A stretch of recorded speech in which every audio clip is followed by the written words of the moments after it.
and we are off with the reseed of this particular match. I will do another introduction once the runners have made the initial pickups, and we have gold. There's hand axe money for both players. We've got wings, so they're going to be able to hold on to this key, and they get the key, of course, in the back. They have the spell of outside. 9 power is going to be a much better start than before. Braxis Muse trying to cast outside the castle. That's not going to quite work. And now it looks like up2ng is going to want to go ahead and sacrifice a little bit of that hand axe money in order to pick up a key for himself. While Braxis Muse instead goes out on the map, finds a Drakey, tries to fight it, and gets Dragon Lord 2 Breath in the face. There is one enemy that will not be fought for these early levels. One thing to point out here, Braxis Muse rolled really high on his opening gold chest, and so, well, actually, I guess the death kind of takes that out. I was going to say he would have had the option to just buy maybe 2 or 3 keys and kept hand axe money in case there's no gold here in the treasury, but that will not be the case today, as up2ng finds himself another key, the death necklace. There we go. Another pair of wings, and once this guard moves, we will see what's in this last chest. Yes, it is a cursed belt. Not quite the cursed belt swamp seed that Sparkover wanted, but well, we do have a little bit of swamp, but we definitely still have a cursed belt. So with that out of the way, we can confirm there is no gold in the treasury. Of course, there is that death necklace chest that gives you about 100 to 130 gold per take, but probably not going to be going for a silver shield on that one, as up2ng finally, after 10 seconds of walking back and forth, does find himself a slime, gets himself that early kill, and has a 1-point experience lead as Braxis Muse decides to check the basement. It is the Shrine Cave, an important location to have checked off already. How you doing, Lev? Hey, is that Will? I'm doing great, man. How you doing? You look at my tower. Got to attach my down.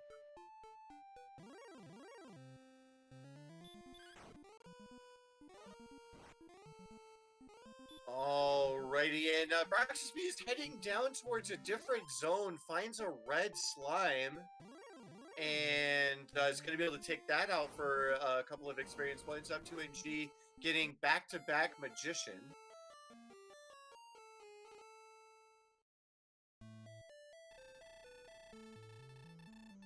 And again, gets a Drakey, which breathes that fire in his face and sends him right back to Tantagel. up2ng, meanwhile, just 1 slime away from level 2. Taking a little bit longer than sometimes usual to get there, but there's a slime, and he's going to take it out, and he's going to get level 2, and let's see what the stats print. 2, 14, 1, and 1, and a new spell. Radiant and outside.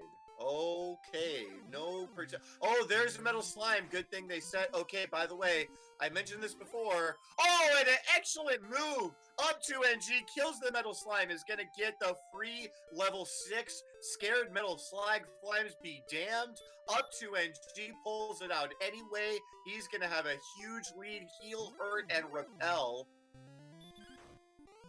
off of the Kaisten no Ishigeki to lead off the first 4 minutes of the seed. Gonna go ahead and walk up here and check out this cave as Braxis Muse goes down to yet another Drakey breathing that Dragon Lord fire. They must be 75%.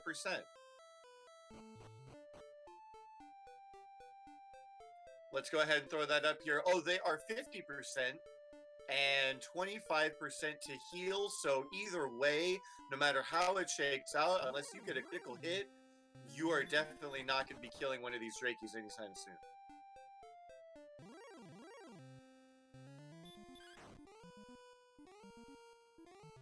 And another metal slime here in this desert for up2ng. Looks like he might have done 2 damage to it right now. Let's see if he can pull this one off. It's sticking around. He's got, is that the 3rd point of damage? Yes, it is. 2 metal slimes in the first 5 minutes for up2ng. This is officially his race to lose. Once again, scared metal slimes be damned. Z Lemur, I do believe critical hits are 1 in 32.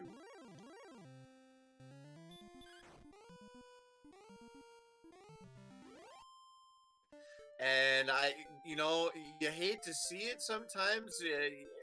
Unfortunately, this race is basically going to be up2ng's to lose, as he's going to have a massive, massive experience lead over Brax's Muse for quite a while. up2ng choosing to go north, where Brax's Muse chose to go south into these mountains. A heads up choice from either player, but Brax's Muse isn't going to be seeing any metal slimes in the zone where he's at, so. And up2ng, after getting all of that experience, is going to get blocked by a Magiwyvern.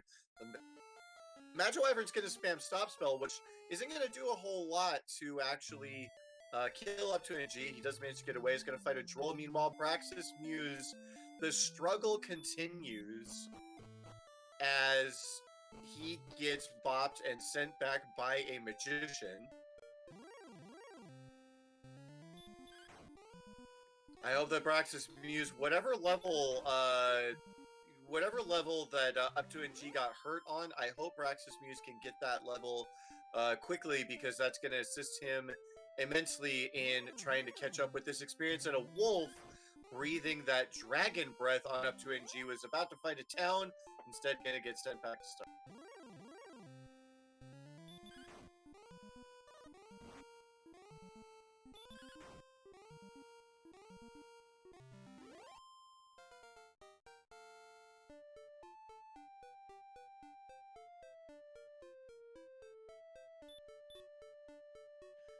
And unfortunately, that cave that up2ng is passing by, I missed what was in it. If someone in chat would be so kind as to let me know what cave that was.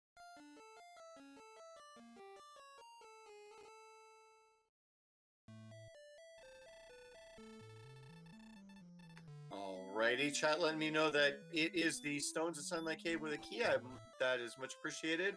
And now it looks like up2ng should be able to make it to this town. There's yet another cave, and it's going to be the town of Hawksness. That's 3 seeds in a row that I have casted now, where the first town found was Hawksness, and we do have the Jerk just over to the east. Alrighty.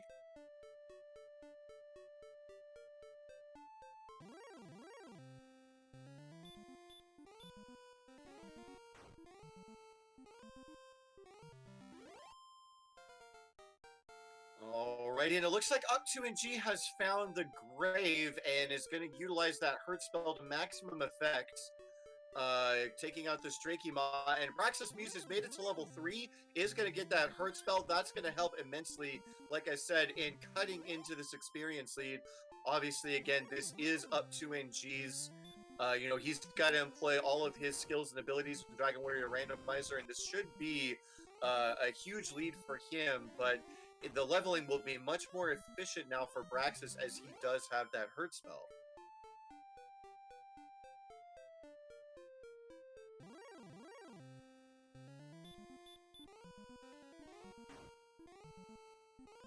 Alrighty, up2ng continuing to go through the swamp cave here.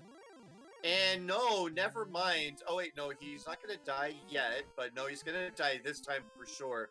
The Droll Magi packing the Hurtmore spell, and he is going to get his revenge for all the times he's been Hurtmore blasted in Seeds previous. Meanwhile, Brax's Muse, utilizing that hurt spell, does manage to get to level 4. Doesn't get any new spells yet, up2ng still with that heal spell advantage. And again, once Brax's Muse can kind of catch up to that level, things should go a lot more smoothly for him. up2ng going to go ahead and buy some keys here. Maybe even check out what's in the basement, as he has not done so yet. Is going to find out that that's the Shrine Cave, and I think that'll be a load off of his mind, as he will know where both of the old men are.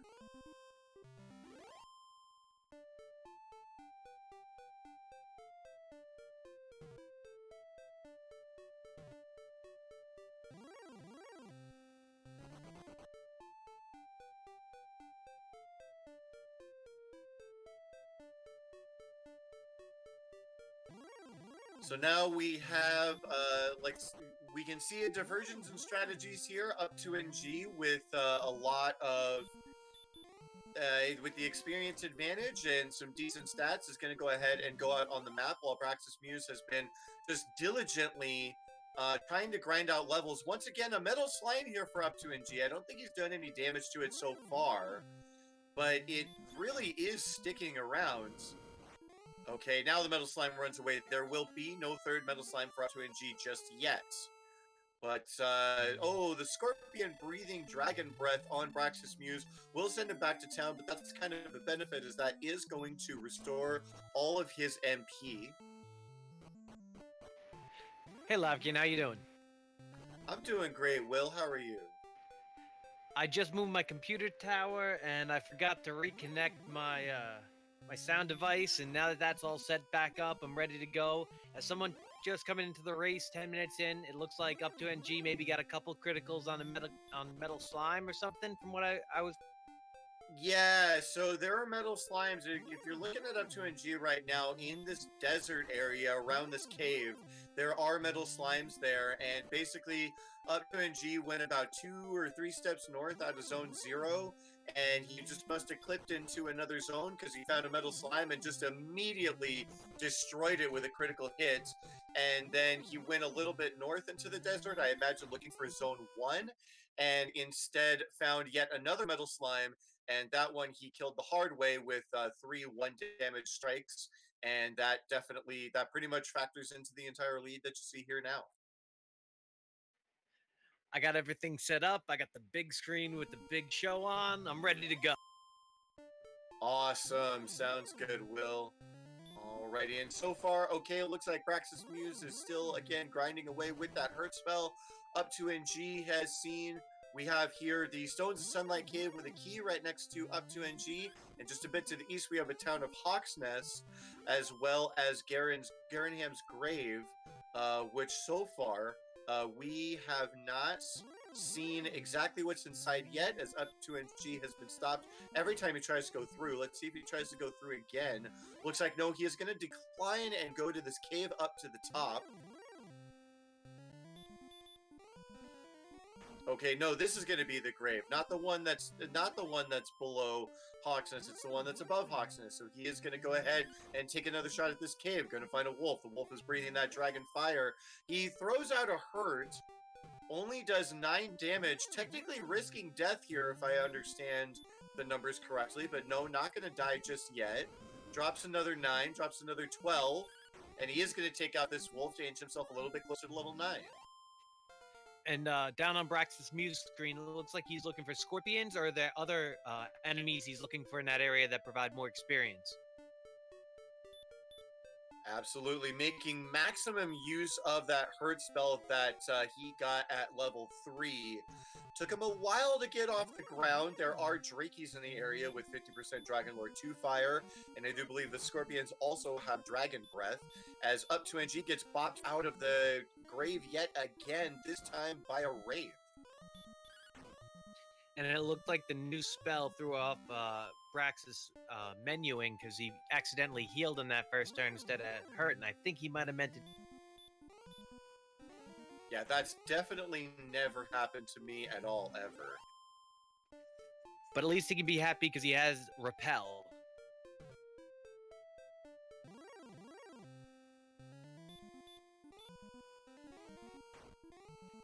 I don't know about you, but I generally try to set benchmarks when I'm playing these seeds, and if I can explore the map or be 20 minutes in and have close to level 10, I'm pretty satisfied. How about you? You know, I would say to me, it's more a matter of whether or not I can reasonably kill things out on the map that are, you know, because we have the zone 1, or zone 0, which only goes up to Scorpion, and zones 1 and 2, which only go up to Wolf. But then we all know that once you step outside that kind of cross of encounter zones, anything's fair game. So up2ng and I were actually discussing this recently. He likes to have about 50 strength or 50 attack power, and right now with no weapons and 41 strength, he's going to be a little bit short of that mark, but that's kind of the benchmark that he likes to have.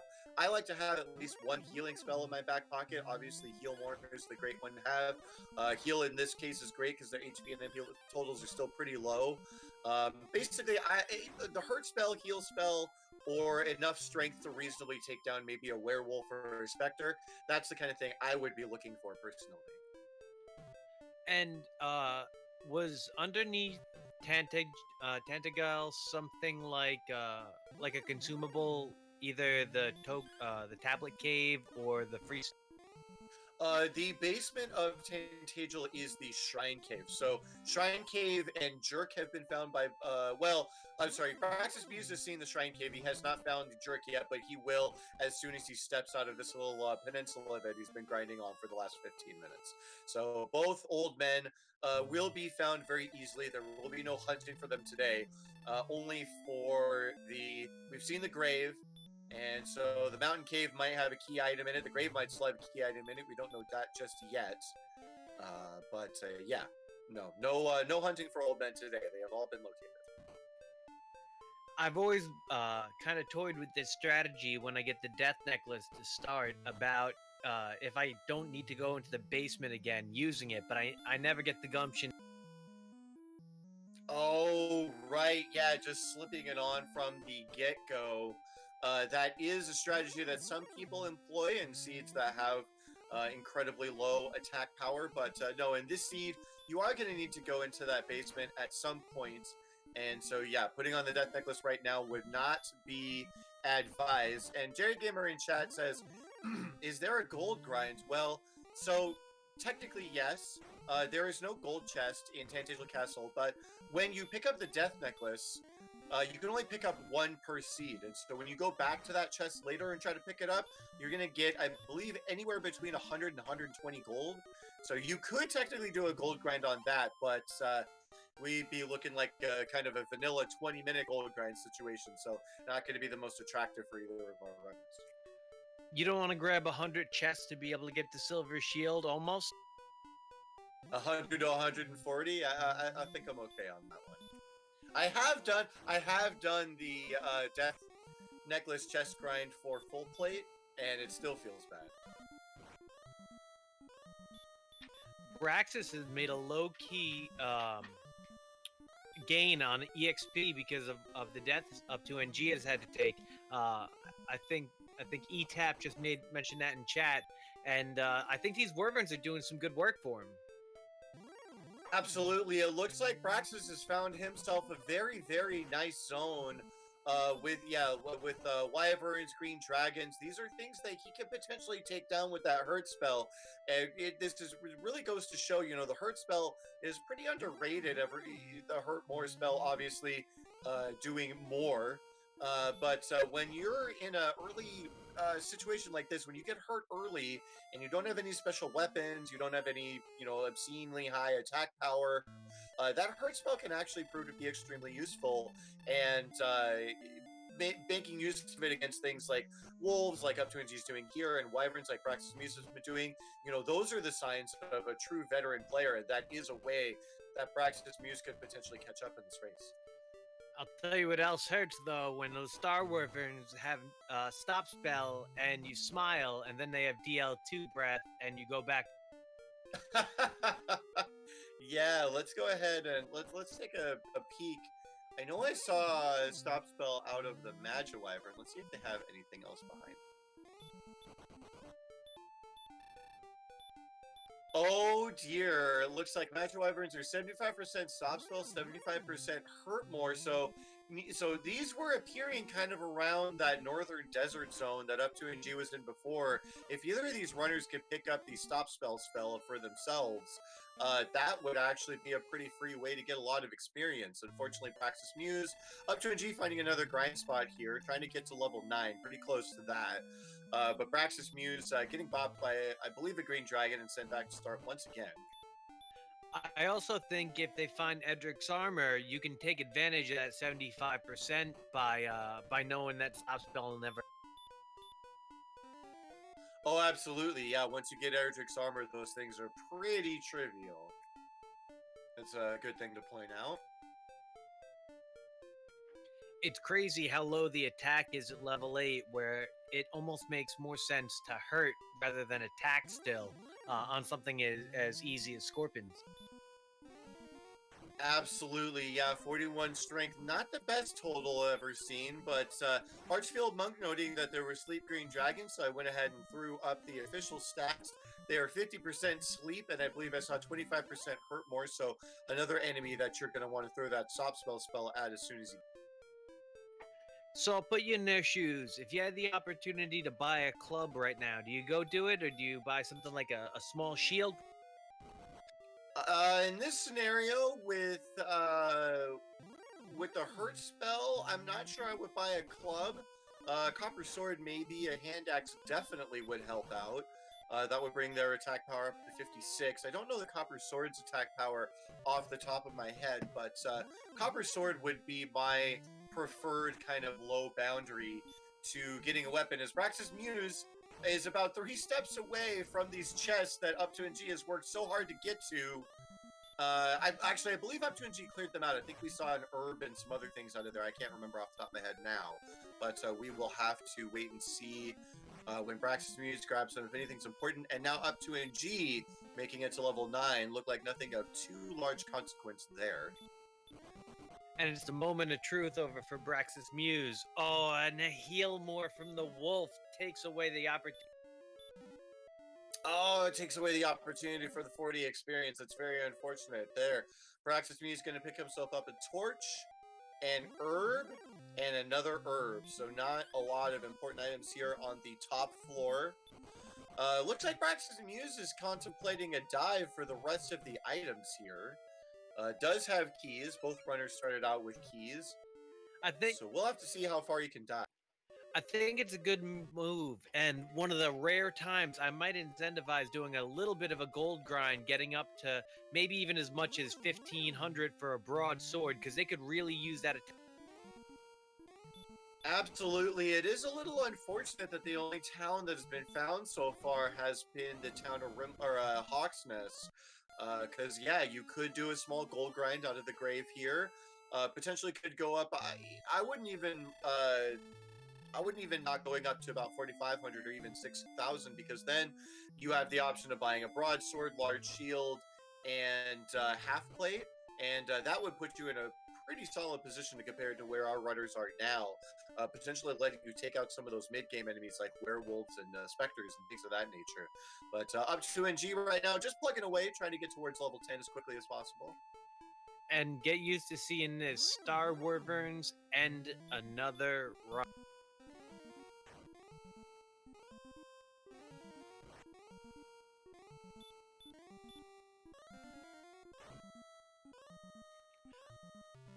It looks like the Druins have hurt more also, which is going to prevent Brax's Muse from what should be a pretty easy kill with a few hurts.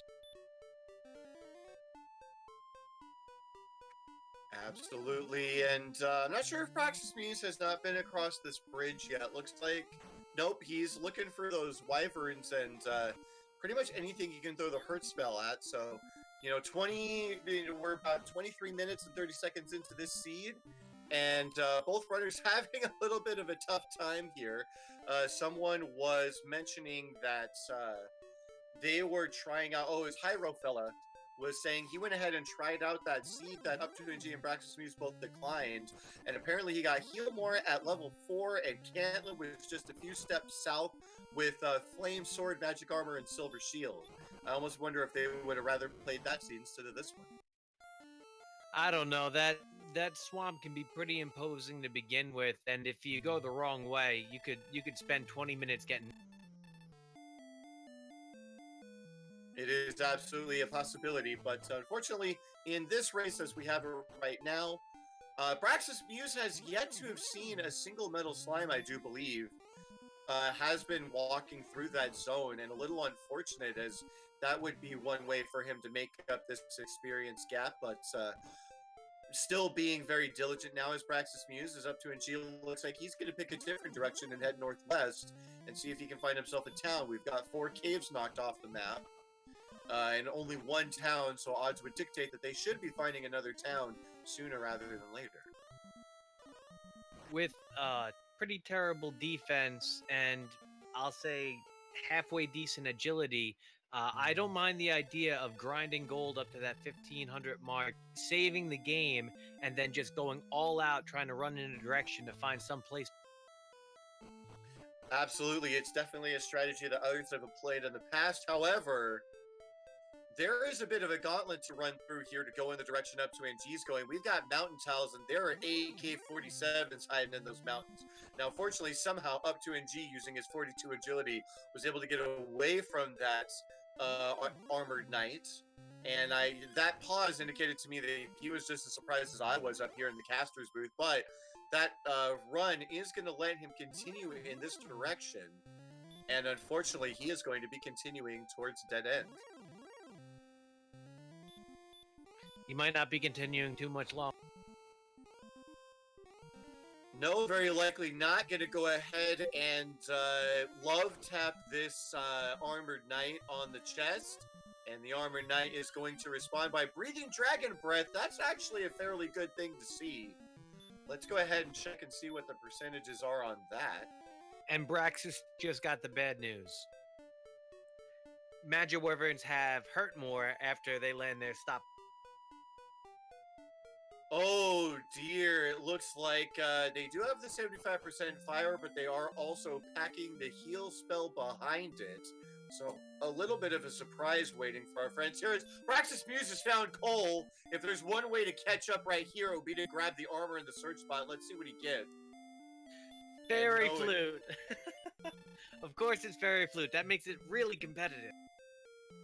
And unfortunately, McGrew has cursed this particular seed with a vanilla tutti flutes found just 4 steps beneath the hot springs in coal. And there you go. You were asking before, do you buy the bamboo pole? Do you buy the club? There is a copper sword available and a few nice armor options as well.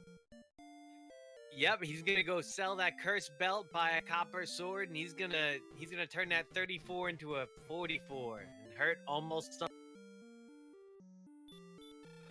Exactly, and up2ng finding a Wolf Lord, and Wolf Lords have sleep, and the Wolf Lord not taking up2ng out yet. But no, okay, he's gonna wake up, he's gonna throw out one more hurt spell. Let's see if this is enough damage. Yes, it is. But with sleep, I don't know if he's gonna necessarily want to do that again, and that should be Cole right there on up2ng's screen. I do believe. Braxis Muse does win the Showcase Showdown award for me, though, because he spent that 20 on the Dragon Scale, and I bet he's gonna spend the rest of this on...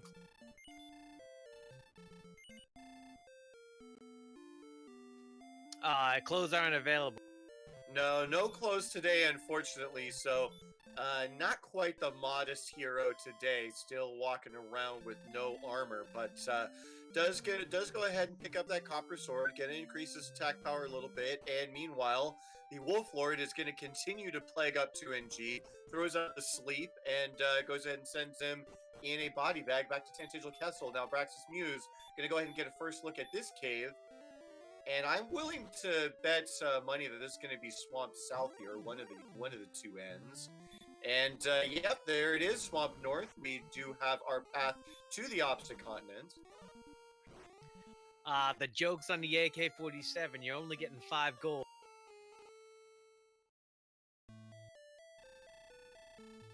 Tax is not quite paying out in the Armored Knight's favor this particular seed, and yeah, that's going to be a tough swamp cave to get through, as they're going to have to potentially contend with Armored Knights every time they go in.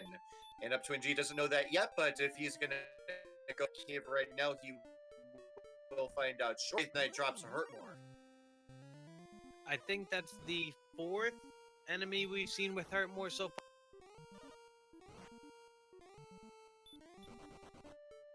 Yeah, I do believe so.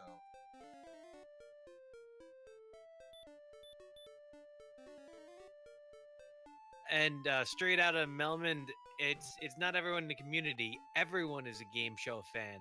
Nobody saw Supermarket Sweep and went, "Oh man, they're only going after ham." Everyone's just excited to run down the...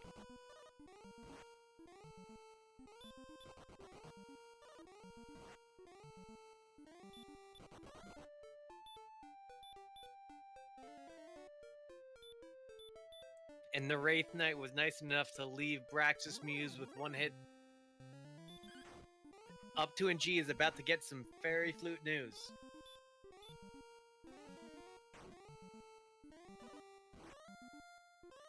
I do say, if this is Legend of the Hidden Temple, the Armored Knights are probably the Temple Guards, and I just said I do say, so that makes me Foghorn Leghorn.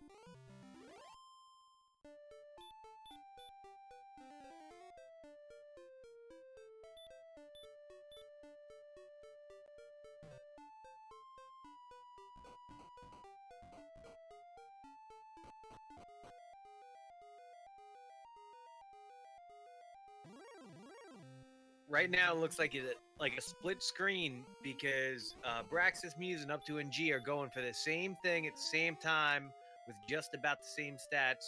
A little bit in the favor of Braxis Muse in terms of, I think... Oh no, he doesn't have any MP left.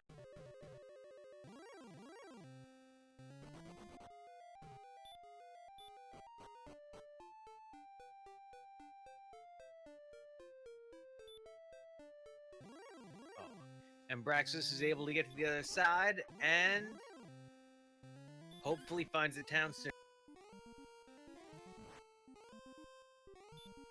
And Sigma Fan has done a video on bumper stumpers, and I am definitely going to check that out after this. I assume it's on YouTube.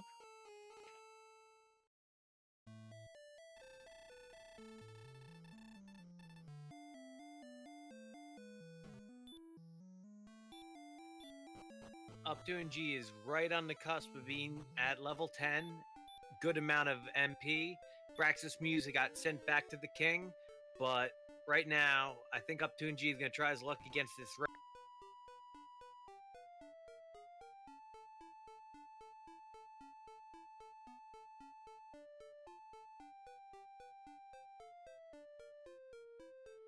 Does anyone know what the Wraith's approximate evade rate is? Because that was some bad luck for up2ng.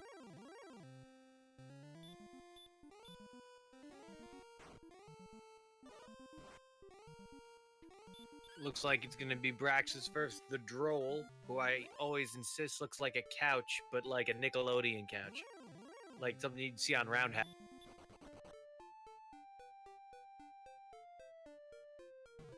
Wow, 1/16th evasion. That's some bad luck.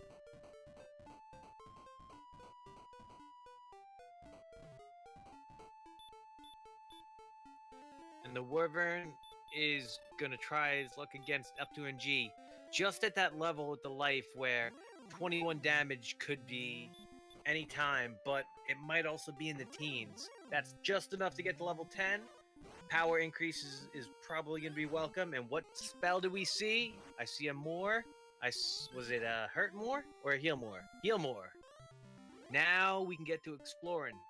I mean, you could probably beat Wolf Lords and things of that nature with no problem.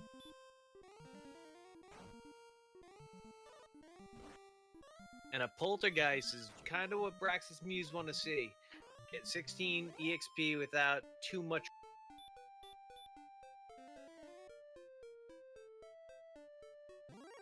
Right on cue. Here we go. We got the Wolf Lord. Oh, I forgot about sleep. Oh yeah, we do have stop spell also. Might be a consideration now that they can take on Magic Wyverns and Star Wyverns who are going to spam that stop spell with the Magic Wyverns having hurt more. You might want to consider as a possibility if the attack's high enough, taking on those two. Obviously, would prefer the Magic Wyvern.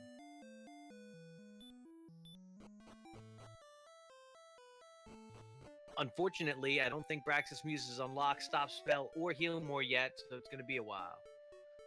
We have... right on the fringe. Will up2ng get the kill? And he does. We have Braxis Muse heading back up north, catching up. And runs into Drekima. He can two-hit them pretty easily at this point. And up2ng takes the elevator. Back to the king. Drekima, easy pickings. Well, it's Jake Hoper versus Sparkover because it was so exciting that we're still in shock of how exciting the match was.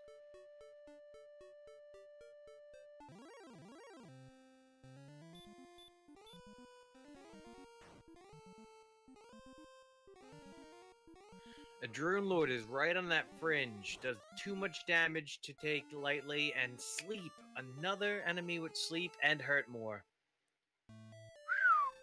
So we have Magiwyverns,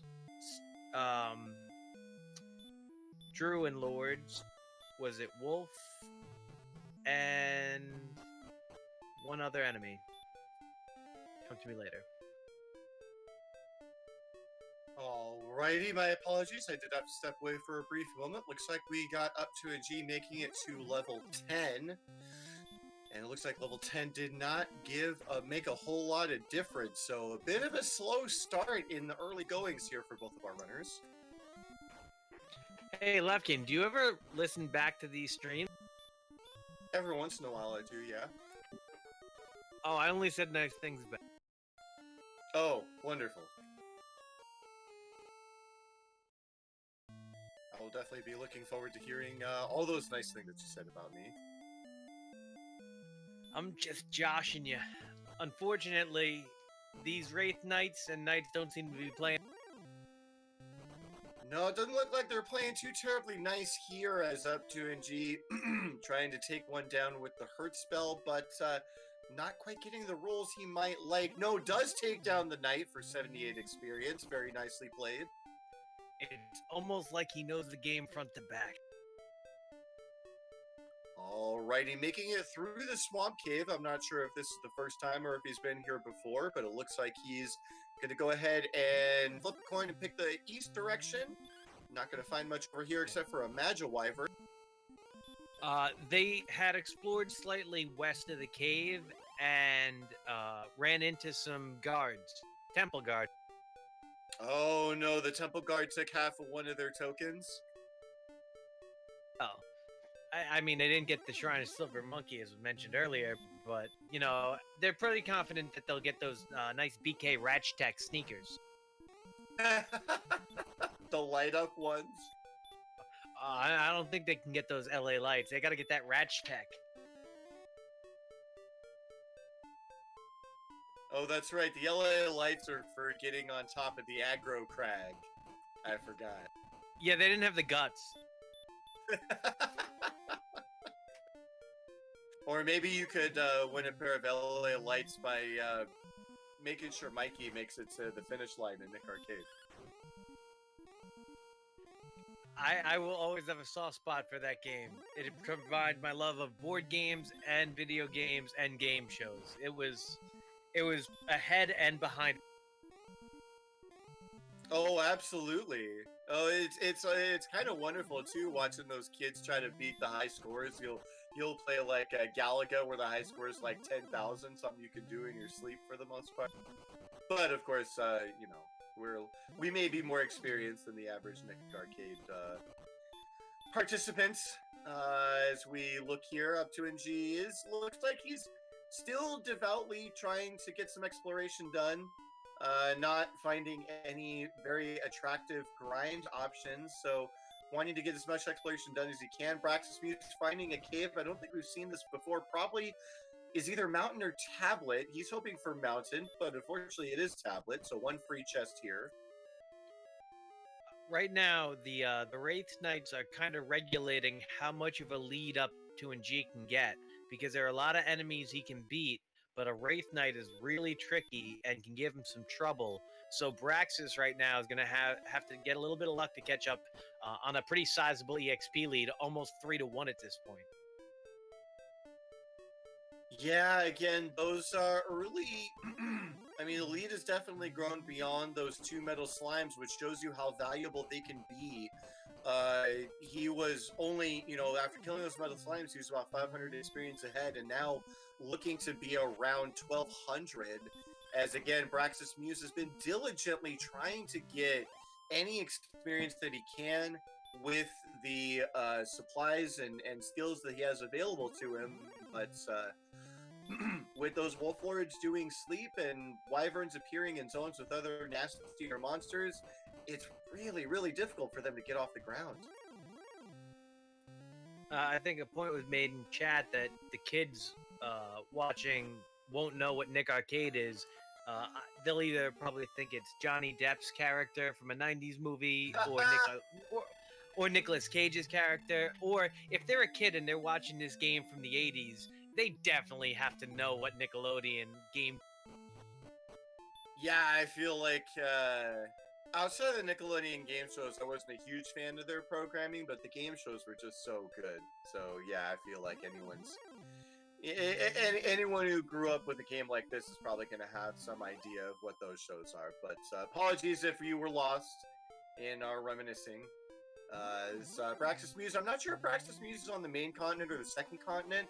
Looks like they're on. He just got sent back to the king and is going to be making his way toward that swamp cave again, north.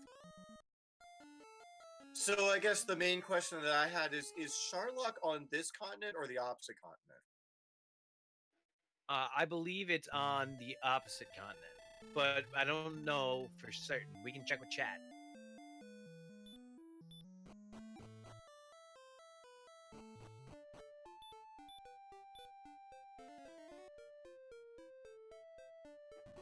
What an interesting point that they're at, because they haven't had a chance to get too much equipment, but they've kind of traveled a good portion of the map with very limited exposure to towns. I bet we're gonna find one cove with 3 towns on the same screen. Yeah, it would. The way the exploration has played out so far would definitely suggest a potential. The way this is played out would definitely suggest a potential kind of Tantagelsburg groupings of towns somewhere out on the map, and it is just up to the runners now to try to find it as soon as they possibly can. Braxis Muse, seeing a town, I feel like this happens much more in the current version of Randomizer than it used to, where you see a town, but you don't know how to get to it. And speaking of towns, they're coming fast and furious. Up2ng, about 2 steps away from a town himself that I don't think we've seen yet. Yeah, but this is a really worrying point, because he landed a stop spell, but that Wraith Knight's still doing 15 to 20 damage, so one more encounter could spell the end of this if he can't land a stop spell. Oh, and there goes Braxis Muse, and yes, they did get stop spell. That's very useful here, and does look like up2ng did land that stop spell, and is going to go ahead and play the hurt spell. And is he going to do it here? Yes, with the last of his MP, he's going to take it out. He's 2 steps away from this town. Going to go ahead and use the herb for safety, and we find Caitlin. Bingo! Now, very good find for up2ng.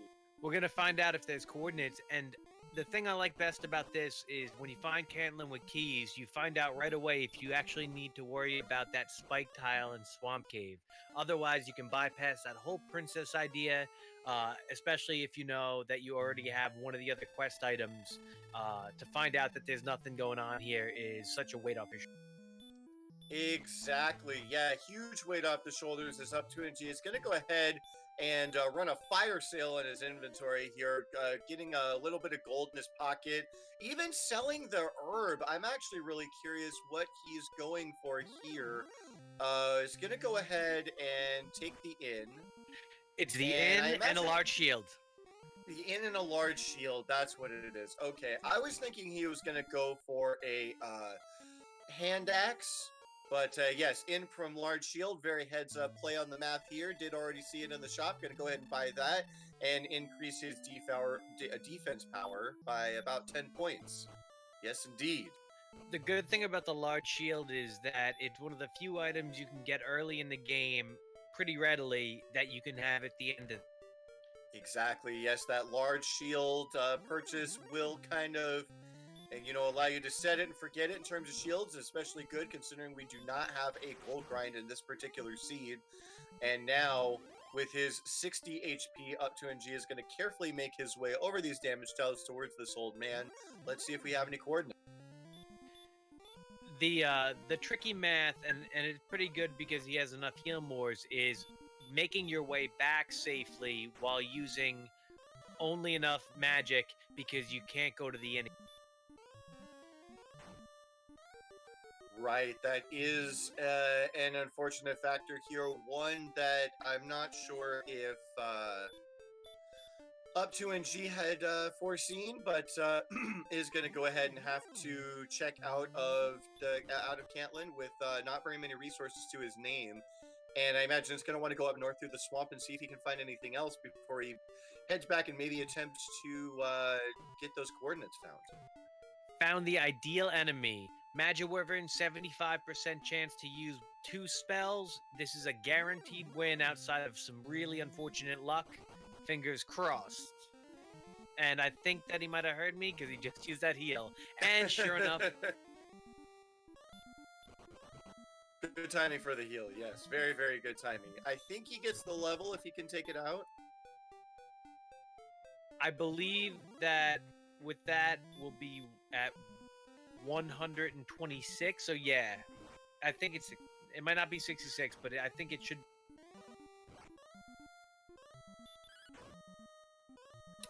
Not quite. I think 2175. Yeah. Okay. Chat's confirming 2175 for level 11. So not quite. But if you there's yet another metal slime and immediately runs away. I think up2ng might have enough gold to go back. Yeah, he does have enough gold to go back and use the inn in Cantlin if he wants to. Might be a good idea if he wants to continue exploring in this part of the map. Okay, now I couldn't it hurt me for a long time because Droll reminded me of something, and now it's our real monsters. That's what it is. That was one of the Nickelodeon shows I couldn't quite get into, but the animation on that show was pretty cool. And there we go. up2ng gets to level 11, and we got the big flaming graphic on your screen for the Hurt More spell has been picked up by up2ng. He's going to be off to the races now. We've been seeing Hurt Moreable enemies all over the map. Bingo! This is now, as far as I can tell, up2ng's race to lose. It's going to be a long time before Braxis Muse is able to put together the experience required for that Hurt More spell. And now let's see how quickly up2ng can start putting things together. Definitely. And I think one of the things that hurts just as much as that hurt more is that the difference between that stop spell that he was casting on all those enemies and Hurt More is just 3 magic points. So with just 3 magic points, you're getting 70 EXP every time. So you're not going to be able to catch up because he's going to be rolling over 70, 70, 70, probably 3 times a minute. And not only that, we just saw him take out a green dragon as he heads towards the northern part of the map here with just a single Hurt More. I believe they're about 75% to go down to a single Hurt More. Speaking of which, here comes a werewolf. And he's going to roll a minimum here, a little bit unfortunate, but he can easily take it out with 1 more. And yeah, the experience is going to be coming real fast here. Double level ups on our screen, but up2ng did not level up there. He only got experience, but Braxis Muse did get to level 9. And so he is trying his best. He's trying his best, being very, very diligent in this zone with these wyverns. Trying to do anything he can to catch up in the seed. Probably unsure if he's behind. I don't think he's seen a metal slime yet in that zone between where he is now and Tantagel Castle, so has no idea that that's a possibility. Given the amount of times that both players have been sent back to the king, I wouldn't be surprised if both players felt like they might be behind right now, and that kind of, to me, explains a little bit of the worried run that I think Braxis Muse is taking. He was very apprehensive to start the game, and it's turned into this kind of sprint, and now he realizes he doesn't have the levels to compete because he keeps on getting taken out, and I think that up2ng is putting the pressure on him even though he can't see what he's doing. Because just the imposing idea of playing against up2ng 50 minutes into a run, not being at level 10, I mean, that would weigh on my head. Absolutely, yeah. You always got to wonder what, is there something I could have been doing better? Is there something I could have been doing more efficiently? And I would say, from my perspective, not having seen those metal slimes, Braxis Muse has played this game absolutely perfectly. He recognized that there was a zone with wyverns in it. He recognized he had the hurt spell, and that he was able to use that use that in combination with the heal spell to beat them up early and get to level 9 as quickly as he did. And yeah, it's unfortunate when you're at 50 minutes and you're only at level 9 or 10. It's easy to feel real behind, but I think if up2ng doesn't find those metal slimes, he's in exactly the same position. And I know that 1500 is a lot of EXP, but it's still 2 levels, and there's a lot that can happen when you try to dive into a cave and you just have some bad RNG.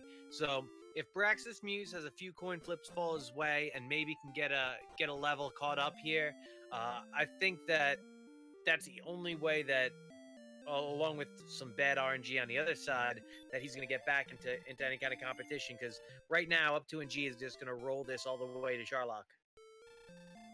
Absolutely, and we have, if we want to kind of muse about Charlock, we have seen so far the Star Wyvern with Stop Spell. We've seen we saw one Red Dragon. I'm not sure if it did anything special. We've seen the Armored Knights with what was it? Dragon Breath and Heal. Here's a blue dragon on the spike tile. up2ng is going to go ahead and try to land a couple of 50-50 hurt wars on this. Blue dragon has the spell of hurt. That is going to make this an incredibly attractive grind spot once it comes down to the time for that. This might be the best thing in the world for Braxis Muse. Hear me out here. So, if he can't land hurt more, that's the biggest waste for anything in up2ng's game, because he has to sit there while up2ng dies slowly via hurt, and if he can't land hurt more on him, he's got to go all the way back to the start in Death Warp. That might be able to give him a shot to stay in this game. Absolutely, and very attractive grind option here. It's going to depend on the end game choices for up2ng. As up2ng does land the double hurt more, is going to grab the token. The armor is on the map, and up2ng with coordinates can go grab that whenever he pleases. Sure enough, as soon as I said it, he ended up landing 2 consecutive. All you got to do is win 2 coin flips against the blue dragon, and there you go. Your prize is and a metal slime on the way out. Can he kill this one? No, he is not going to get 3 metal slimes in a single seed. It runs away after 1 damage. It was scared of the large shield. Oh, clearly.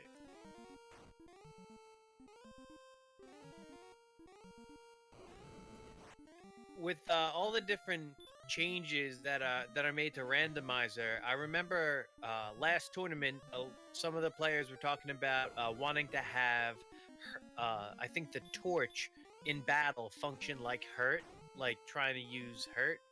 And I was wondering if you had any of those quirks that you'd like to see changed or amended to make the Randomizer a little bit spicier.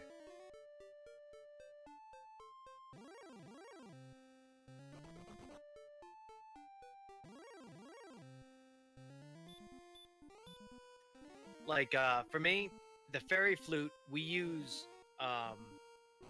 Was planned eventually. Thank you, McGrew. For me, I like the fairy flute. It has functionality against the golems, but I think it would be cool if it also put the metal slimes to sleep, like only the 2 like dynamically different enemies in a game. That would raise the value of the fairy flute significantly. That's not an idea I'd ever even thought about, but very interesting concept, as right now the value of the fairy flute is pretty low. No guarantee you're ever going to fight a golem in Randomizer. As up2ng going to go ahead and check out this swamp here. Going to find an Armored Knight. The Armored Knight does just breathe that regular dragon breath, and so up2ng is going to have no problem taking this out. Going to go ahead and dust off level 12 as well as rescue the princess. You know, that was another opportunity where there's just enough of a hint of hurt more resistance with the Armored Knight, where I'm always worried when I'm in that red zone and I cast hurt more. But up2ng had the good fortune on his side, got that level, and now he's gonna get the princess. and from here on out, it's going to be able to grind here. I think that this is a prime opportunity with the Armored Knights here, that he can grind right until he has the strength and the HP to go on Sharlock. Yeah, it'll be interesting to see what he chooses. I personally think that the Blue Dragon in Hawksness might be a better grind, but might want to choose the faster, the kind of more guaranteed option of hurt mooring the Armored Knights. We will have to see, as still a lot of exploring yet to be done. Of the required items, only the token has been found so far. The harp and the stones hiding out somewhere on the map, probably in the mountain cave. But it's going to be a while yet before we figure all that out. Practice Muse again, diligently grinding as best he can, about 1,700 experience points behind. And, you know, he's, what, about 700 experience points away from Hurtmore, I think? Yeah, that's a rough death to the Wolf Lord. I think one of the reasons why that AK spot might be a little bit ideal is because you can outside right to that town, and you can just keep on cycling those Hurtmores, and the Blue Dragon could be a little bit imposing with his MP.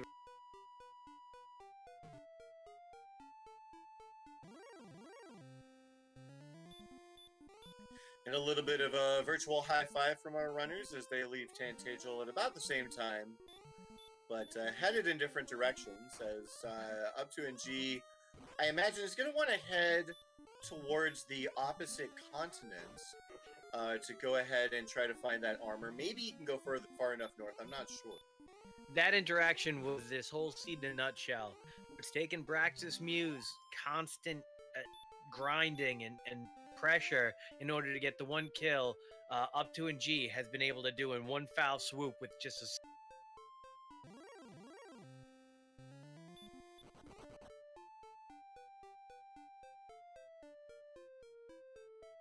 I think the cursed belt should make you walk backwards. That's that's not a suggestion I've heard before. I like that though. Blywin and Ruler 2112. I've heard a few different ideas for trying to make the curse belt useful. up2ng has talked about adding sleep resistance to it. And some people have talked about like stop spell guarantee, or maybe even, I know for the magic armor the idea has been floated of having it restore MP as you walk, which would be very interesting.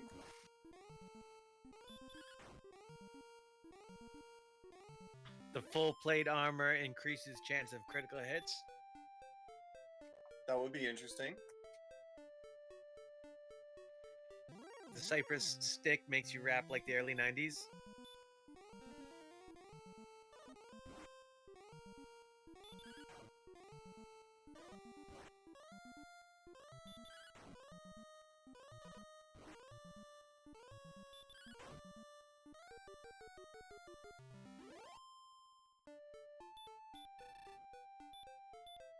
Alright, it looks like up2ng is going to pop into Cantlin here and refresh his sundries really quickly.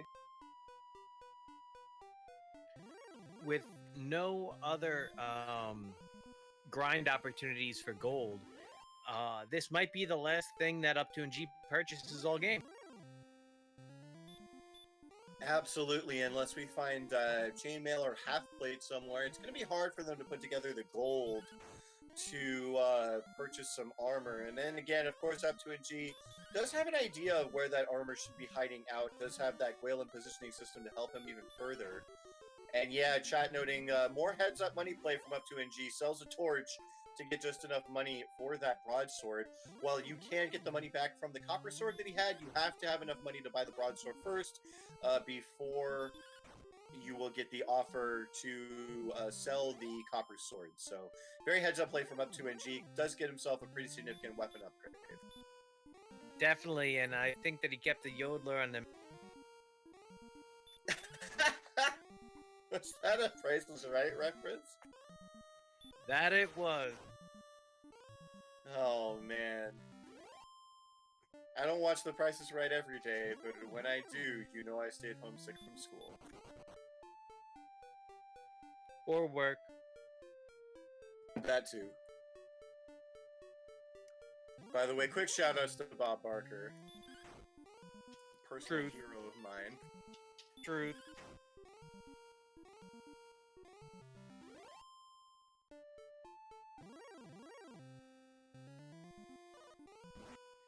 Well, Braxis right now has probably, I think, 1 or 2 more cycles at the end in order to have enough EXP to reach that hurt more threshold.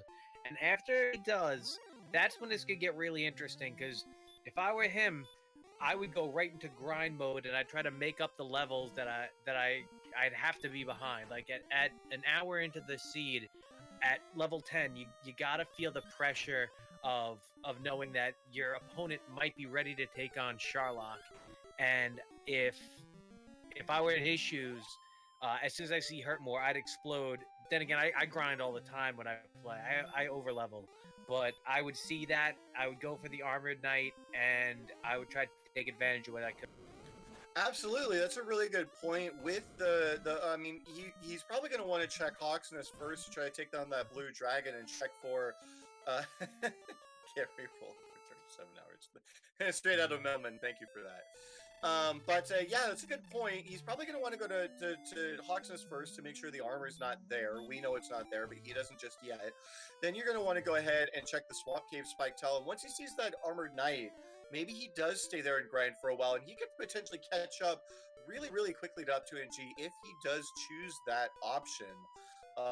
So while up2ng is kind of out here on the map trying to find things and put everything together, Braxis Muse could close up that experience gap. And we know, Lorgon, I forget the exact notes that we had made before, but we know that top 4 mountain is going to be potentially pretty nasty. Once he finally finds it, could prove to be a bit of a setback. Is this another new town for up2ng? Yes, it is. The town of Rimbledar. Not too terribly important here as it does. We've had CAD keys since the beginning of the seed, but still a nice find here. We'll be able to pick up a free chest, and it's going to be fairy water, and then maybe a quick trip at the end, maybe top off a few keys, and then going to head right back out on the map. 106 gold for a fairy water. Seems like a Yeah, it seems like a little bit of a bad deal, but hey, you know, you had to make the check, so there you go. And yep, you're going to go ahead and top off his keys. Knows that a trip to, he's going to have at least 1 key to go get the rainbow drop, potentially 1 more key to go to the bottom of the grave, and 1 final key to go into, well, actually another key to go to the back of Garenham, which I don't believe we've seen yet, and then another key to get into the treasury. So lots more key usage in the future. It looks like Braxis Muse is doing about 20 damage on those wraiths, which allows him to 2-hit them. I think that's the ideal opponent. You're able to probably get through it in just this cycle, go to the inn, and then go back into the swamp. Ruler 2112, there is something useful in Breckenary. It's the cheapest inn in the game.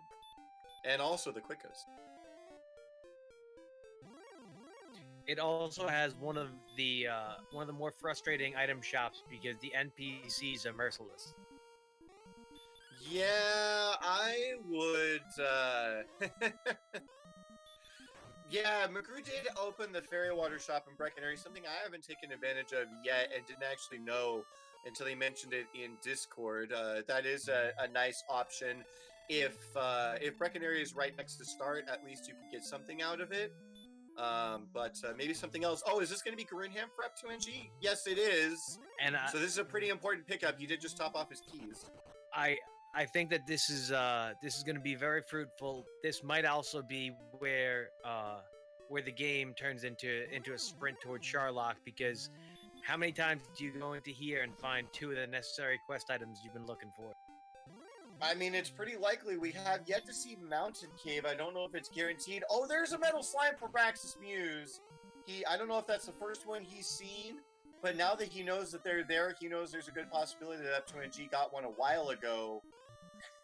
So when up2ng hit this dot done and maintain this pretty much a stranglehold of a lead, I think Braxis Muse is going to have a pretty good idea of what happened.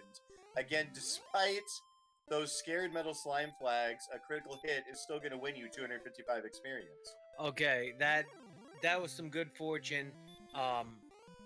I think the Magic Wyvern is the go-to opponent here in a lot of ways. It just you gotta land that stop.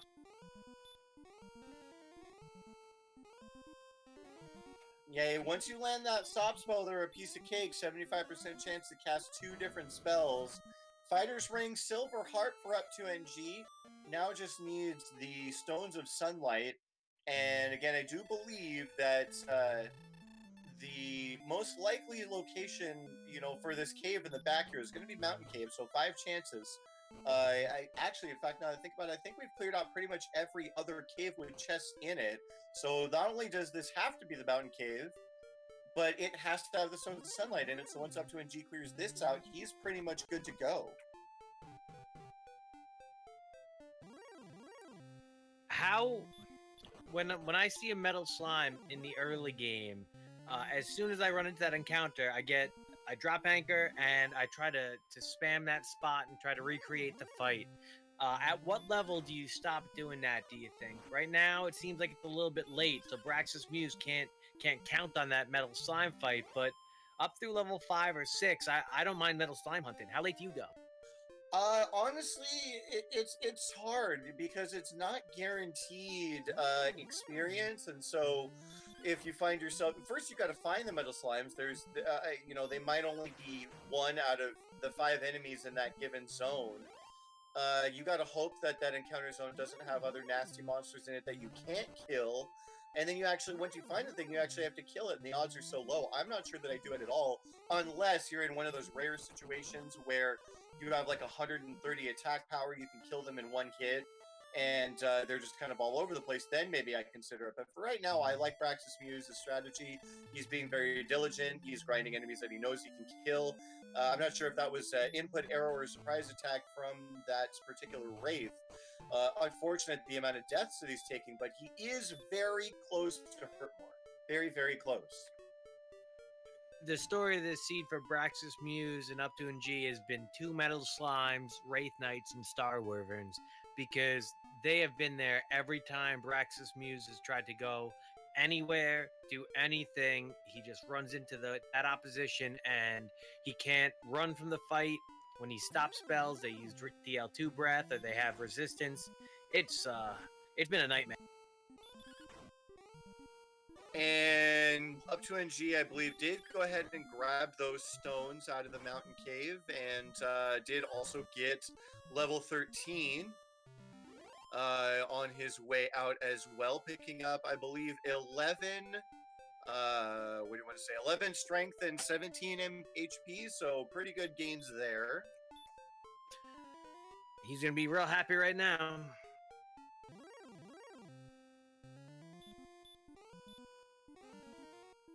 Okay, now finally some retribution. Oh no, not like this. Uh-oh. Wraith Knights do have non-trivial hurt resistance. I believe it's about 75% chance to land, so Braxis getting a little bit of a raw deal there. But now that Hurtmore spell is in his back pocket, he is free to start going out on the map and exploring. It took only an hour and 8 minutes. A little unfortunate there, but with that, again, Armored Knight Spike Tile is available. We know where everything is. Braxis Muse needs to get out on that map with haste. He does have Repel. Repel would be bolstered a little bit by some better armor. His defense power is only 26. As now that we take a look at it, agility is pretty atrocious, honestly. 48 for Braxis Muse, 63 for up 2ng. If that doesn't increase at a prodigious rate in the near future, we could have a pretty contentious Charlotte dive on our hands. And with the experience being what it is, we'll have to see how that grows as Braxis Muse, how it grows or doesn't grow as Braxis Muse goes and takes it into Cole. And again, this is his time to go out on the map and find all the things he needs to find. And never mind, I spoke prematurely. Up 2ng did not find the Stones of Sunlight. Is here back in the grave, knows they have to be somewhere at the bottom. And so we do have 2 more chests to check here, so we do not actually know where the sword is yet. Could be here along with the Stones. In true Price is Right fashion, Braxis Muse had $1, Bob. He had 1 hit point, 1 magic point.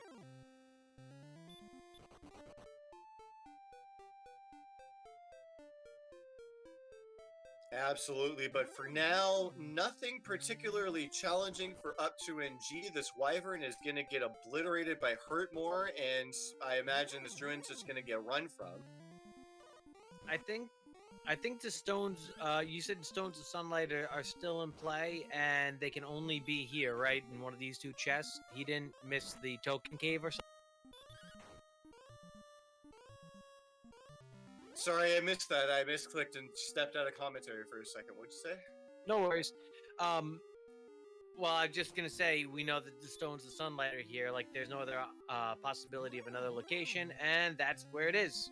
Yeah, exactly. And now up2ng, while he's here, might as well head down and see if the sword is at the very bottom. And Jerry Gamer says, Brax's Muse got a metal slime. That's excellent.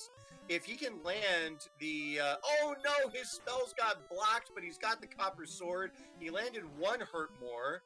I believe he's done about 60 or 70 damage so far. Should be able to finish this off as long as the blue dragon does nothing but cast hurt spells. He is going to get a level off of this. He's going to go to level 12. And, oh no! Oh, that is quite unfortunate. You hate to see it happen. Gets bit, I think, twice by the blue dragon and sent right back, but I imagine he'll be back to try it again. Again, this will get him the level. It'll bring him only one level behind up2ng, and it'll cut the experience lead to about 1400. And if Brax's Music goes back to the Swamp Cave after this again, he could cut it down even further. And Fairy Water in the bottom of the grave confirms that the sword is in Sharlock. So we've got 7 potential chests that the sword should be in. I always guess it's going to be in bottom right. I want to save as many frames as possible in true speedrunner fashion, but of course a few people do like to troll. They do like it to be at the judge's table. Jerry Gamer calling for it right now. Vanilla Chesty Latila says 250. I believe that's middle. I do not know the values off the top of my head, but I am a personal fan of bottom right.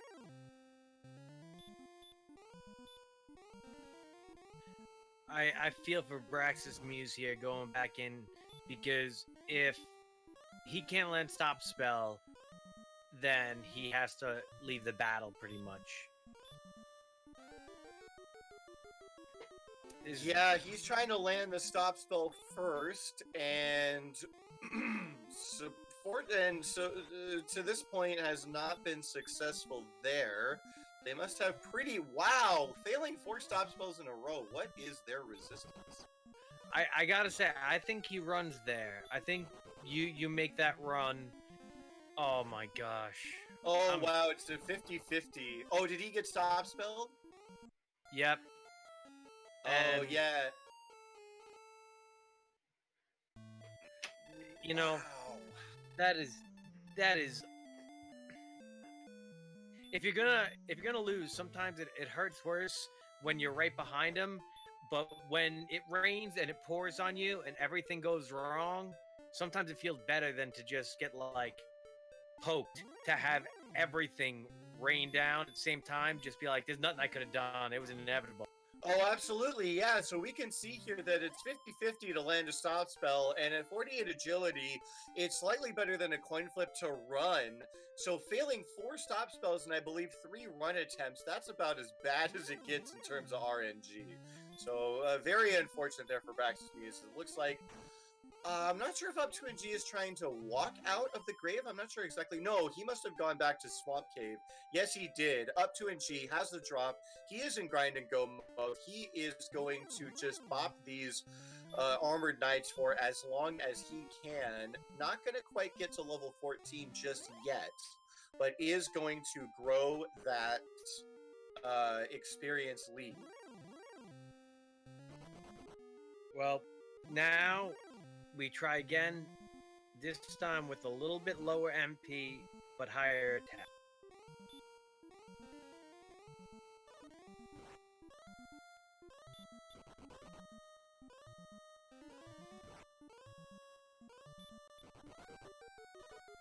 It's like getting beat up by a bully, going home, finding out his dad's in your house. And he also wants to beat you.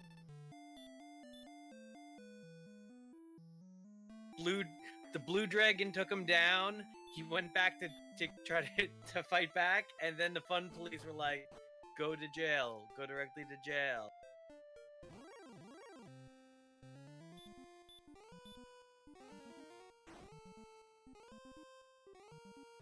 So here up2ng has a pretty good opportunity to grind. Probably 5 or 6 battles versus the Armored Knight at a time.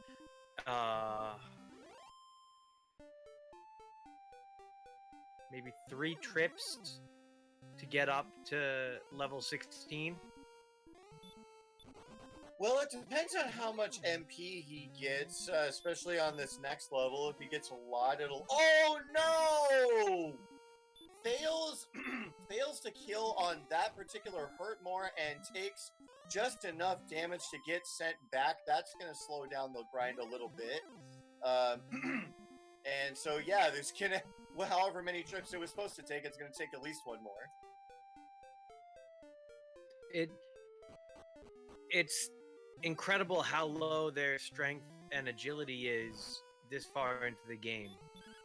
Well, I mean, agility I understand because they don't have, well, defense I mean, because they don't have the silver shield, but their overall stats don't really show me any.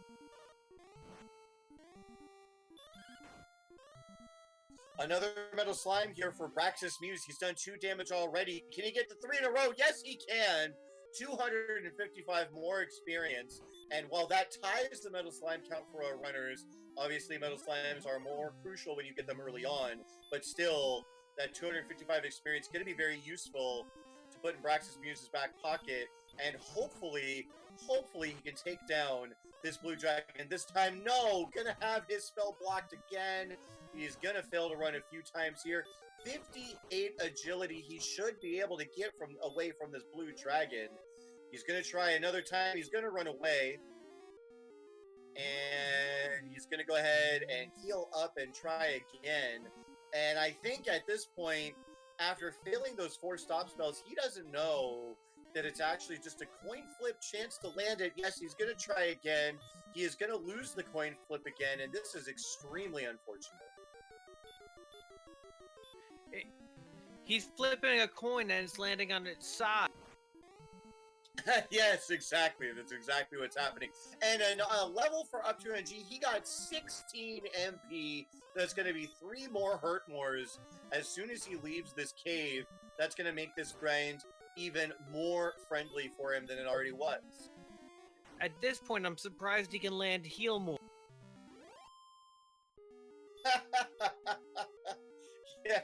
yeah, there might be a hidden critical fail in this game that we haven't seen yet. But no, Braxis Muse takes down the blue dragon, picks up the token, probably a little bit disappointed after all that work he put into it, but at least it wasn't the fairy flute. And another metal slime, 1 damage done so far, and failing that second attack. Exciting round of combat here. Both of them failed to hit. 1 more damage. There's 2 damage total. Can he get it here? Yes! That is going to be 3 metal slimes for Braxis Muse. Oh, what a story. In the beginning of the movie, everybody was hanging out with up2ng, and by the end they realized Braxis Muse was where they wanted to be. Yet another metal slime. He's already let off with a single damage point. I think someone turned on the brave metal slime flags by mistake. And can he get another damage point in? No, neither side does damage to each other. The slime runs away. But now you are bringing up the idea of grinding metal slimes. There's another metal slime. You're bringing up the idea of grinding metal slimes. Well, Braxis Muse isn't trying to do it, but they're sure coming out in full force now. And he gets the 1 damage to lead off. Of course they want to hang out with him. The guy can't win a coin flip. Alrighty, and he gets the 2nd point of damage in. Does the slime stick around? Can he get the 3rd point of damage? Not quite yet. And he gets it! 4 metal slimes from Braxis Muse. He is gonna get to level 13 and slowly but surely can try to cut into this lead any way he can. And you brought up the point earlier, WillWagnerMusic, do you just grind metal slimes at this point? There's another one. I think that was 6 metal slimes in a row. See, I have a great story about this. See, every day that my brother would wake up, he would find a cinnamon bun in the kitchen. And eventually, he just stopped making breakfast because he knew it would always be there. If you can't make breakfast, but breakfast finds you, sometimes it's meant to be. And in this case, these metal slimes are just showing up to find him. Yeah, sometimes, you know, you have all the best intentions and things don't work out, but I would have to say any bad RNG that Braxis Muse had against that blue dragon was just made up for by that sequence of events. A lot of experience gained in a very short amount of time. I bet he's going to be happy to see it. There's an armored knight and a spike tile here, though, because that's a lot of EXP for 10 magic. And another metal slime tries to find him. Absolutely, but first going to contend with a regular knight here. Are going to get easily dispatched with a single hurt more, as up2ng going to do a little bit of heel walking here before going into his next armored knight fight. And yeah, I'm kind of curious, once Braxis Muse sees the armored knight here, does he stay here for a while? Does he try to catch up on levels? Does he feel like he's behind? Right now, we know that he's behind. He's about 3,000 experience points behind, despite those metal slimes. I take that back, about 2,600 experience, separating up2ng and Braxis Muse. But not only that, there's a lot of exploration yet to come in Braxis Muse's future. All there are knights and silver. So this is the Shrine of the Silver Monkey. There it is, and the prize for getting through the Shrine of the Silver Monkey is going to be Princess Gwaelin. Braxis Muse knows that the armor has to be on the map. I don't think he has the coordinates just yet, but once he gets them, he will be able to use that Gwaelin positioning system to find them pretty easily.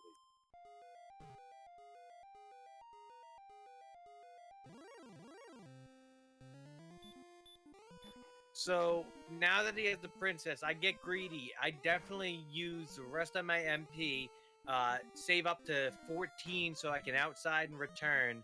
But I try to grind and get a little bit closer to that 56 because I think he can turn around one stay at the end into 2 levels. Absolutely. Watch for the second attack unless he has a wing in his inventory.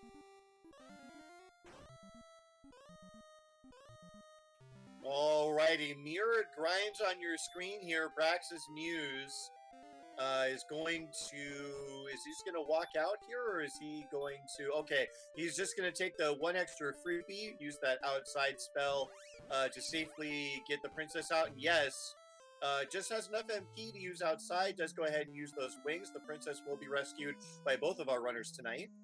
And for everyone concerned about the cinnamon buns, I made cinnamon buns every morning. They didn't just magically appear, but he just was like, oh, they just magically appear so I can have one. Well, I hope you at least thank you for him.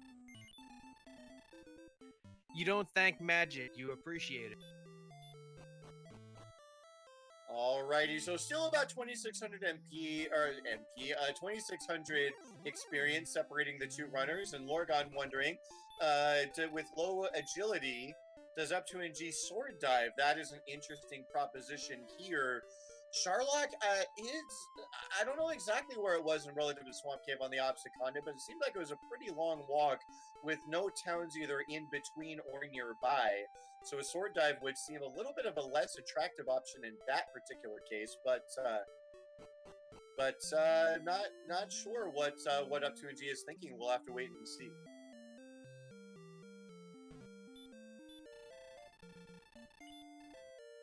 I see you, Fury. I see you too, Fury. Yeah, Shinkaido. Anyone who's a fan of Penny Arcade might know of the concept of found cake, and I'm not sure that I would eat any found cake or found cinnamon buns either. Community donuts.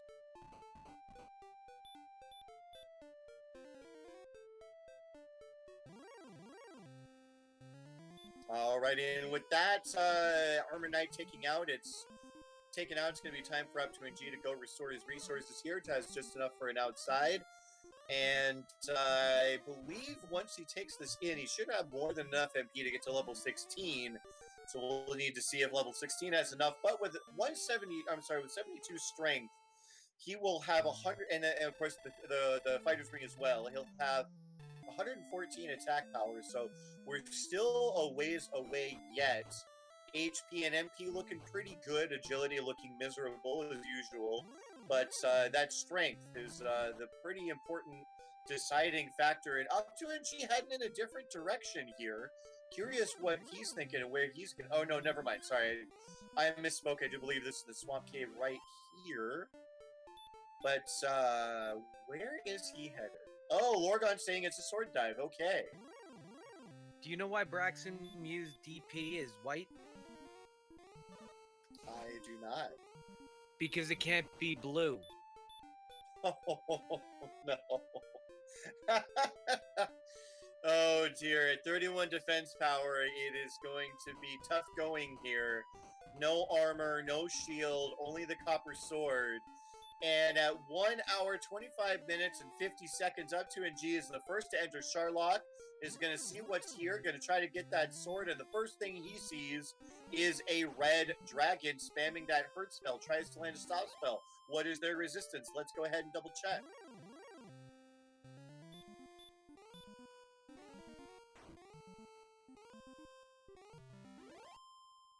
Alrighty, there it is on your screen. Just like the blue dragon, it has a 50-50 exactly.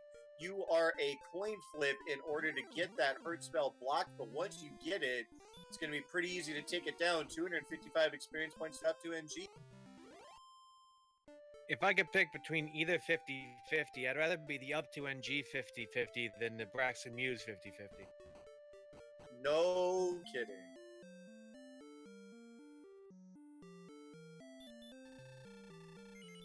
Alrighty, Braxis Muse here in the town of Cantlin, gonna go ahead and try to spend that money to get a little bit of upgrades. Is gonna go ahead and pick up that large shield, finally a little bit of defense power in terms of items for Braxis. And does he already have the coordinates? Looks like he's headed down to talk to the old man. So this is good. He doesn't have any armor, but he will shortly once he gets the coordinates and uses Waylon's love to put those coordinates together. And up2ng making his way down, still in that first zone. We did see a red dragon at the very least. And there's yet another red dragon. Just going to go ahead and swing at this one. Not going to contend with the stop spell.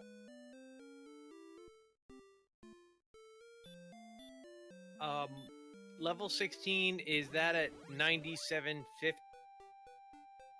You are correct. Just under 1,000 experience points between up2ng and the next level.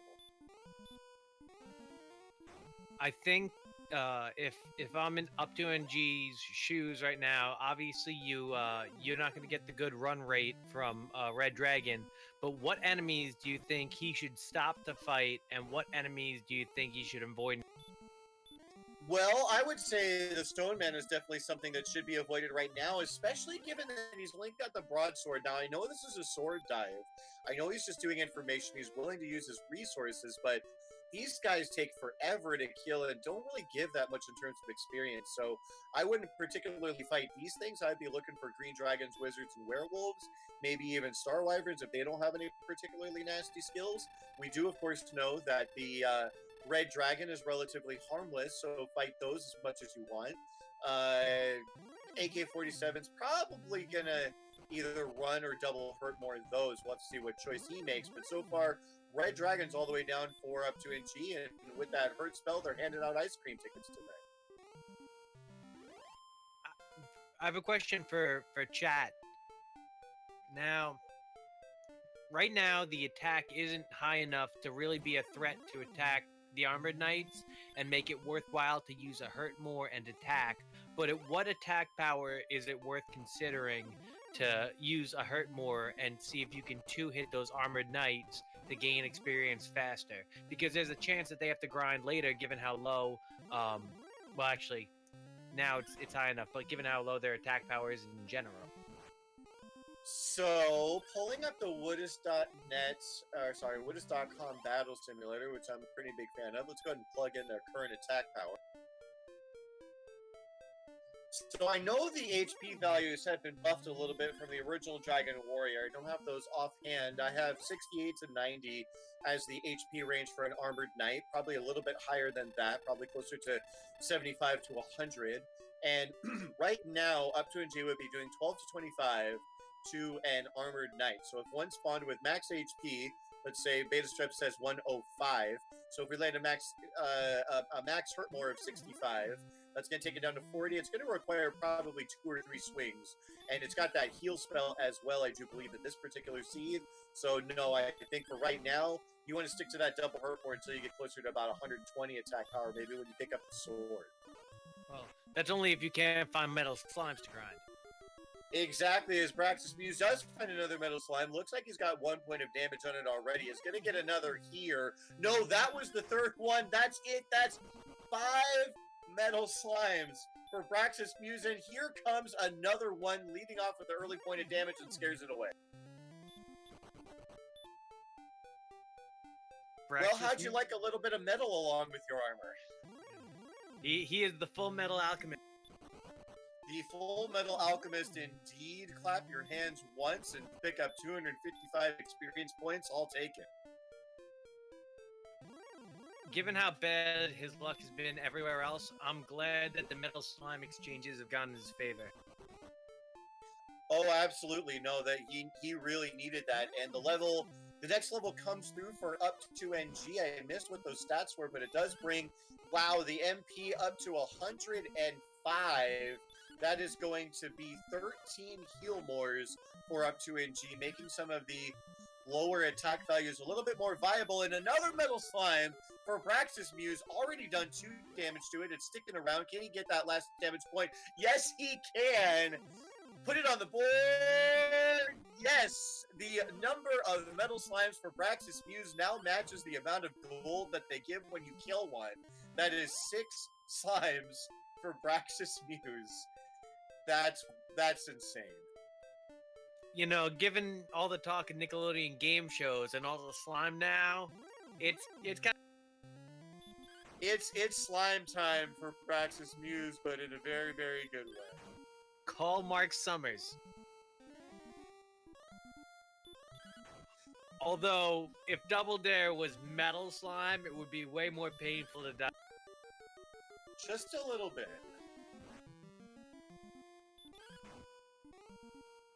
Yeah, Ruler noting, unfortunately, yes, the XP total, the XP gap continues to grow for up2ng here, up to about 3,800 in difference now. That dive strategy paying off as he does get the level here. Gonna battle with a wizard. Let's see if the wizard has any skills to be worried about. These are usually my favorite things to see, is they hit like paper and go down like paper. And yes, it is another Paper Tiger Wizard seed so far. And up2ng takes it up for pretty much free bit of experience. Mid left is a no. Middle is a no. Gonna go ahead and check that $300 chest after taking out the wizard. What Braxis Muse needs here is up2ng to not find the sword, because he gets into a battle before he uncovers. Absolutely. Any speed bumps that Charlotte can put between up2ng and the sword, or the Dragon Lord himself, is only going to help out Braxis Muse. And no! The sword at the judges' table confirmed. Whoever guessed vanilla is going to be rewarded with the full troll today. up2ng is gonna have to make the walk of shame back upstairs, and his resources are dwindling. Let's see if he can make it. You had 31 flavors to choose from. Yes, Fury SK noting in chat that, in fact, the previous seed was brought to you by Fury SK. This seed was rolled by yours truly, and it has been a very entertaining seed, for sure. And right now, folks, we are at 1 hour, 34 minutes. up2ng gonna make his way to the sword, but is not Charlotte ready just yet. still lacking in that strength. Only going to go up to 119 when he grabs the sword. Now, the MP total is pretty high, so he doesn't need a whole lot more attack power in order to be Sharlock ready, but still some grinding yet to go. And then, of course, a second dive to follow the grind. So I wonder, do we have a 2-hour seed on our hands yet again? Well, it's at least 10 minutes to do the whole trip back into Sharlock, I feel, give or take. So it looks almost inevitable that this is going to go to an hour 50. Now, another curious option that up2ng could go with here, given that he does have so much MP, he could grab the sword, get his MP back, and just come right back in and fight his way down for level 17. I'm curious if he's going to do that, or if he's going to take the more reliable option of trying to battle the Armored Knight over in Swamp Cave. We'll have to wait and see. Well, right now it's a race against time. No more heal mores left. No more heal mores left, but a hero walk for up2ng. Oh no, gets a red dragon right before getting the sword. And it's going to lead off with a bite here, so a little bit of a risky proposition. No, following up with the hurt spell, I believe he's done 43 damage so far. Going to roll a 19 to go up to 62. And the red dragon does go back to its normal hurt strategy. 84 damage so far by my count. Should be able to take it out here. Yes, preemptively called up to, I believe, 97 damage. And now he does take it out, and he's going to be rewarded with a sword. And just enough MP in the tank to cast outside. Does he have any wings? No, he does not. Goes looking for him, comes up empty. Gonna have to walk back to Cole in order to get his HP and MP back. And then again, I wonder if he doesn't just go right back down from here.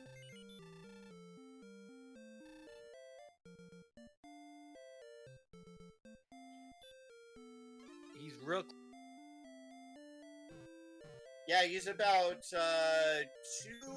red dragons and change away from level 17, and he's going to finish off this red dragon with a Kaishin no Ichigaki for 255 more experience, and he recognizes that he's so close, and the red dragons are so free that he wants to fight, and yes, he realizes that he's really close to the level, and killing that skeleton is actually going to help him inch his way along here.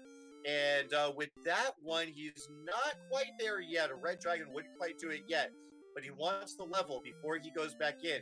This is a very, very heads-up play from up2ng. One more skeleton, I believe, would do it. Like, one more skeleton and one more red dragon would do it. Or even a metal slime would do it as well. There's the red dragon. These are the kind of really tight maneuvering that takes a really great player and saves 3 minutes in an area that you don't even know you could save. Absolutely. No, this is one of those situations where you got to put all the information that you've learned throughout the seed together. You've got to know the numbers. You got to be able to crunch them on the fly. And up2ng, again, recognizing the red dragons are pretty easy to fight. Kills a red dragon, kills a skeleton for the level. What is he going to get here? Needs some power. He gets 2! 2 power, 109. Empty, I would be a huge fan of this particular level. Does get another heal more, but still lacking in power. We will need to go to 18. The metal slimes don't believe in him anymore.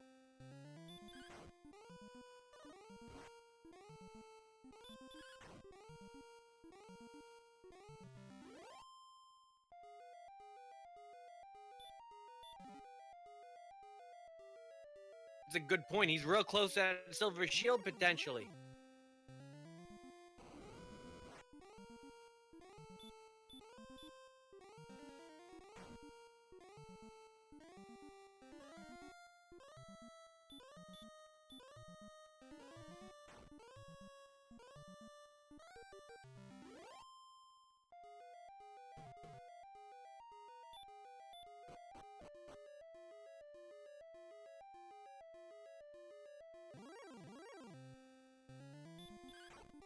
Alrighty, so up2ng at level 17, still making his way back to Cole to try to get his HP and MP back. And then, honestly, I think he just dives from here. He really does not need much more. Like, even 1 point of attack power would be a huge swing just because of how many heal mores he has. I think right now, even just 5 attack power would basically do it.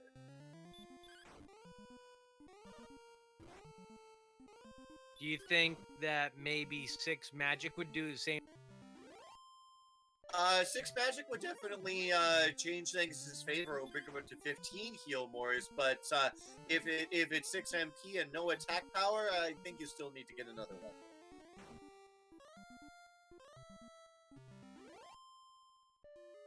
Alrighty, up2ng, double checking his stats, double checking the experience points that he needs. He is going to go ahead and get this level the safe way against the Armored Knights, not wanting to gamble on whether... No, he's taking a look at the stats again. Really thinking hard about this particular decision, but does decide that he wants to just go ahead and fight these AKs. He's got enough MP that he should be able to get the level without having to go back on the end. It does, of course, depend on the success rate. But should be able to dispatch several Armored Knights in quick succession here. And from what we were talking about before, you know, he's going to go ahead and punch it first and then drop the hurt more, trying to bypass both that heal as well as make this a little bit more efficient. Works out so far. And Beta Strap noting in chat that, yep, 5 more strength should do it. Does have a fair amount of chance to happen on the level.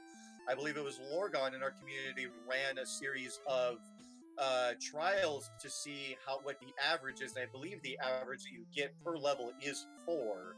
So odds are in up2ng's favor that next level will be the go level. With the way that he's approaching this, not using the 2 hurt mores, it definitely looks like he's prepared to go to 19 without needing to stop at the end.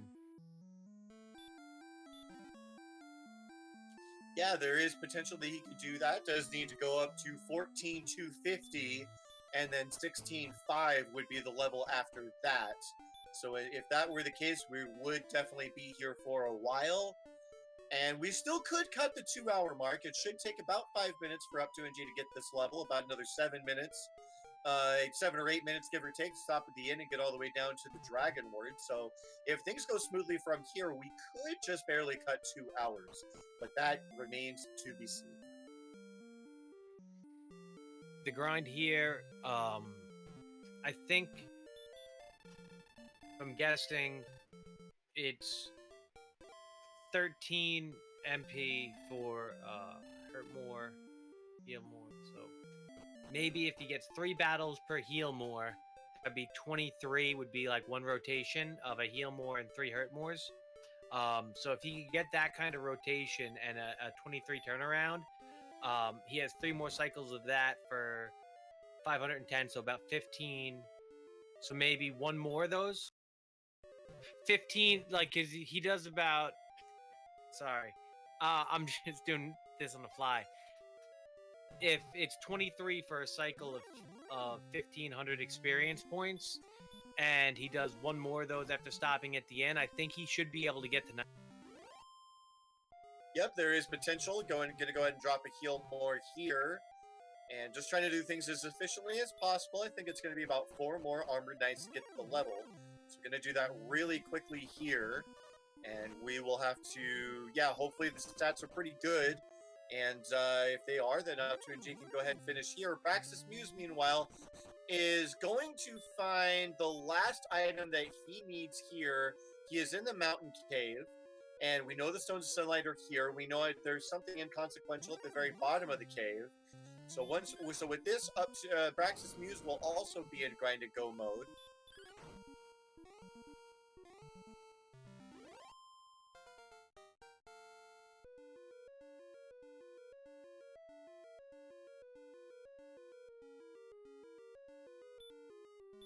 And with that experience gain, a little bit of a pause or maybe a stream freeze out of up2ng. Not sure what's going on there. Hopefully nothing too serious, as he is just 1 away from the level.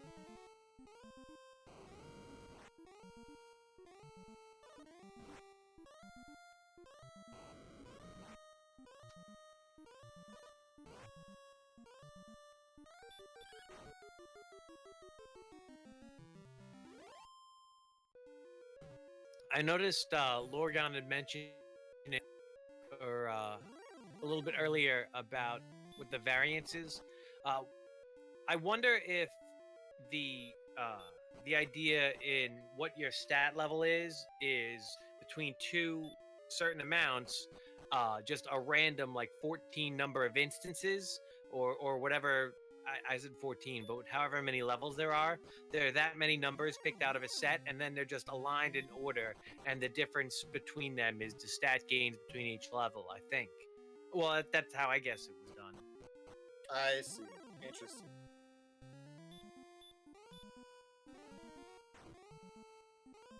Alrighty, well, hopefully nothing serious has happened on up2ng side. Hopefully it's just maybe some internet difficulties, and the race can continue as Braxis Muse is going to go ahead and pick up the inconsequential fairy water at the bottom of the grave.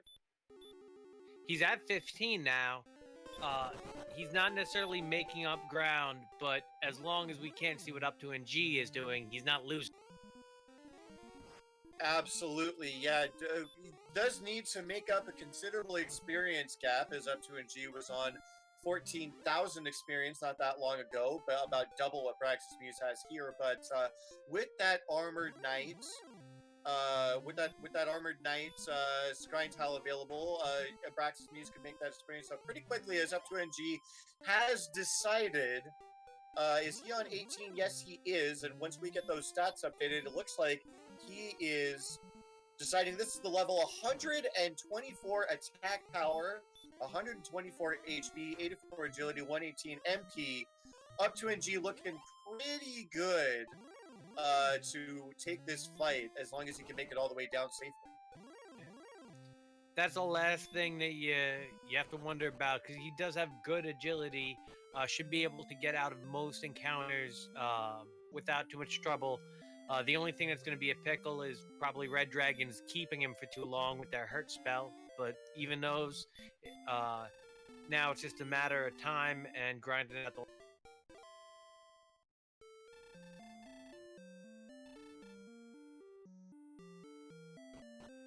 That 124 is a really nice number, because when you have to use those 42 and 44 HP heal mores, you're gonna be glad you get up to 124, because that gives you so many chances for those.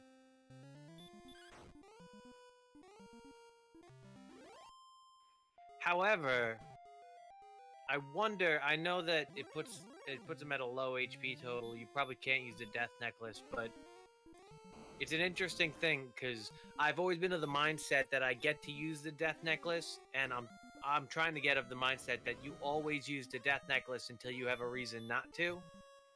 So, right, yeah, like there, 93 is too low. It's a really risky game to play, but it makes so fewer attacks that it can save you 2 minutes of time.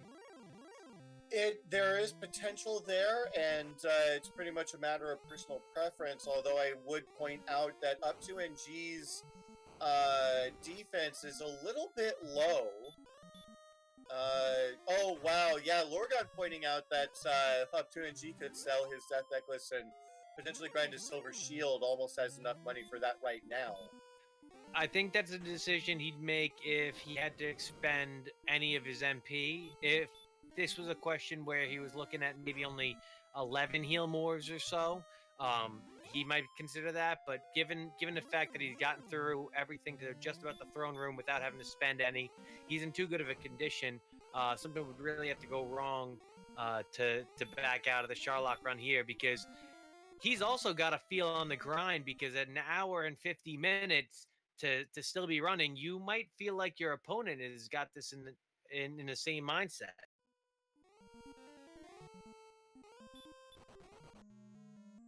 Yeah, exactly. And so as we see up2ng rounding the first corner of track Sharlock, and here comes the second corner here, we see Braxis Muse doing exactly what up2ng was doing about 20 minutes ago, and is going to grind his way up to the levels, going to hope that the levels come fairly soon. Might even guess that the level is right around the corner, once he sees this potential dot done come out of up2ng. Red Dragon on the spike tile. It's going to be a good thing for up2ng as well. And I think the only thing that could stop up2ng is some Star Wyvern chicanery. Star Wyvern chicanery could do it. We did see in an earlier race, Sparkover was in a pretty good spot to win based on averages, but got terrible damage rolls. And up2ng is declining to put on the Death Necklace, just going to go in with his 124 hit points. Here comes Dragon Lord 1. Yeah, it's definitely the right move.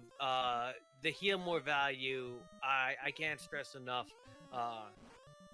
If he was maybe at 120, wait, what was that? 127, that would give him one more. Still not enough. Yeah, it would have to be at least 130. Yeah, 130 is when I put on the Death Necklace, but I won't do it below that.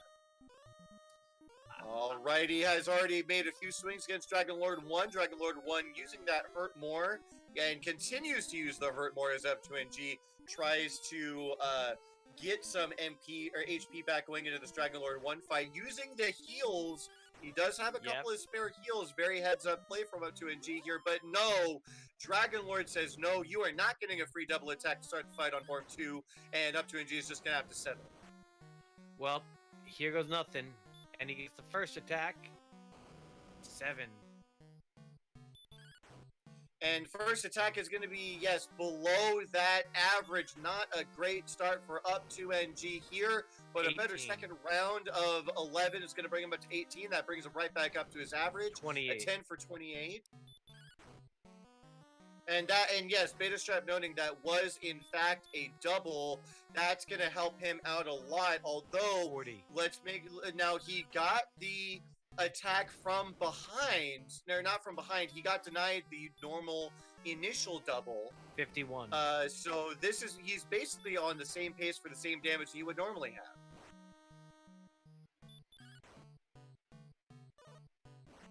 $60. 70. And there's double number 2 for up2ng. 80. All right, now it looks like he's caught up to his average damage, it looks like, and wow, gonna have to double heal more here. That's very unfortunate. About halfway through this 87. fight, and another 7, not quite the minimum, but not looking too terribly great. Needs better rolls. A 10 helps out.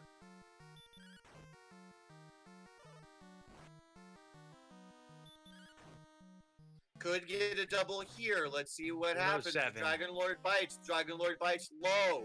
He gets another double. 116.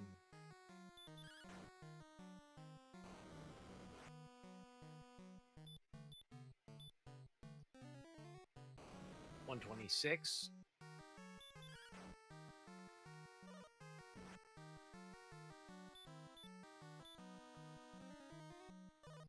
$134. All right, 3 heal points left to go for up2ng. Gets a good one here. Oh man, he's gonna have to get a really low damage roll for a double. Wow, gets his minimum of 6.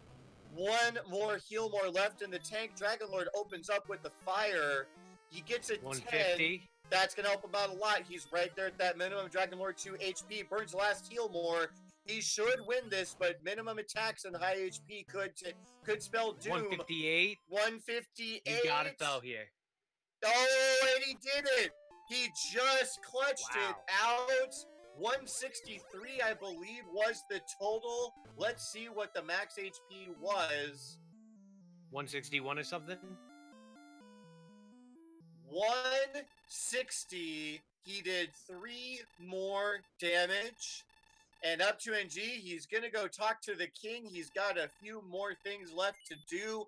But I can report to you that up2ng has gotten the dot done in and is finished in first place with an official SRL time of 1 hour, 54 minutes, and 15 seconds. GG, what a marathon of a race. Yeah, that was a tough one given the stat gains by level, but up2ng played really well. I liked a lot of his decisions in the shops. I think that he played that last Sharlock run exactly how it needed to be played to be beaten. Like, just think spending any of that magic differently would have changed the whole complexity. Alrighty, up2ng is going to go ahead and let this credits music play out here, although I think we have the audio switched over to Braxis. But maybe up2ng wants to take a little bit of a break, but we will get him in for that interview shortly, as Braxis Muse, I believe, just continuing his grind towards that level. So there's an incentive for Braxis Muse to finish this run, right? Not that I'm aware, unless you had a point that you wanted to make. I thought that there was a tiebreaker and things of that nature that has to do with how fast you finish versus everyone else, right? Like you have your total time of completion or something of that nature. Because I saw the metric in the schedule and the stat sheet. And I'm not sure exactly how that works or what the rules are there. I know that there have been a few forfeits in some of the longer seeds we've had already. Although Praxis Muse may not be one to really err in that direction. We'll have to see. So far, it looks like Praxis Muse is going to continue to keep on playing here, and we'll see if he does continue to go ahead and grind it out. Oh, I guess it doesn't. When I saw the stats, I thought that maybe it was for when there's like a point, there's a tie, and if you finish closer or you have less time behind, then you're seated one higher or something. I think strength of schedule. No, tiebreaks I've seen is not really important. Yeah, exactly. Yeah. I gotta go with Beta Strap. I don't think that that's gonna be really a thing here. So. I'm glad it's not. I'm glad it's not. I think that. Yeah, okay. I think that Braxis is just gonna try to go for the. He just wants to save his dignity here if at all possible. And with that ding, it looks like we have up2ng in chat, although he is muted. So up2ng, if you'd like to mute yourself and go ahead and tell us how you feel about that seed. GG, well played. Oh my goodness! Wow, that was a crazy seed. You know what? I go out of my way to offer the Scared Metal Slimes flag. Exactly the reason, like, to avoid somebody getting a Metal Slime at level 1. And what happens? An excellent move. The first Metal Slime I run into, like, right outside the castle. I mean, come on, man. Well, I gotta say, I mean, I can't speak for anyone else, but, there might be some people in chat who appreciate that, because you might have saved us about 30 minutes of racing with those two Metal Slimes. Oh, man. So, I mean, it's too bad. It sounds like it wasn't really close then. If he had trouble getting through the first 6 levels, then, I mean, there was just no chance, so... No, I mean, it was a very challenging seed even after I got, level 6 or 7, so... I mean, I can't even imagine what he went through. Braxis did everything he could, and I would say, given the situation that he was in, he made absolutely, very, very intelligent plays. The unfortunate thing is that where you went north and found that Metal Slime, he went south looking for, he made the play. It's like, let me go down to these mountain tiles and try to grind on slimes and red slimes and things of that nature. Drakey's unfortunately had DL2 breath. I'm not sure if you ever saw that. So it took Braxis a really long time just to get level 3. But once he got that hurt spell, he made use of it in every way possible. He was hurting scorpions and metal scorpions. There was a zone, once you get across that swamp to the north and then head west, there was a desert area where there were wyverns and other things that he could hurt for decent experience points, but unfortunately with the stats and the spells kind of trickling in slowly, it was really hard for him to get off the ground.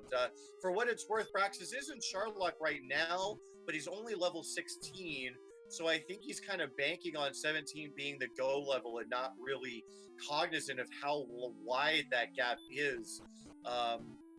But like, it was tough. 18 wasn't even that clear that 18 was go time either. It's very rare that I actually beat the game with 124 attack power. It was like, well, when you have, I don't know. I guess we should give it a shot. Like, I don't know. It was close.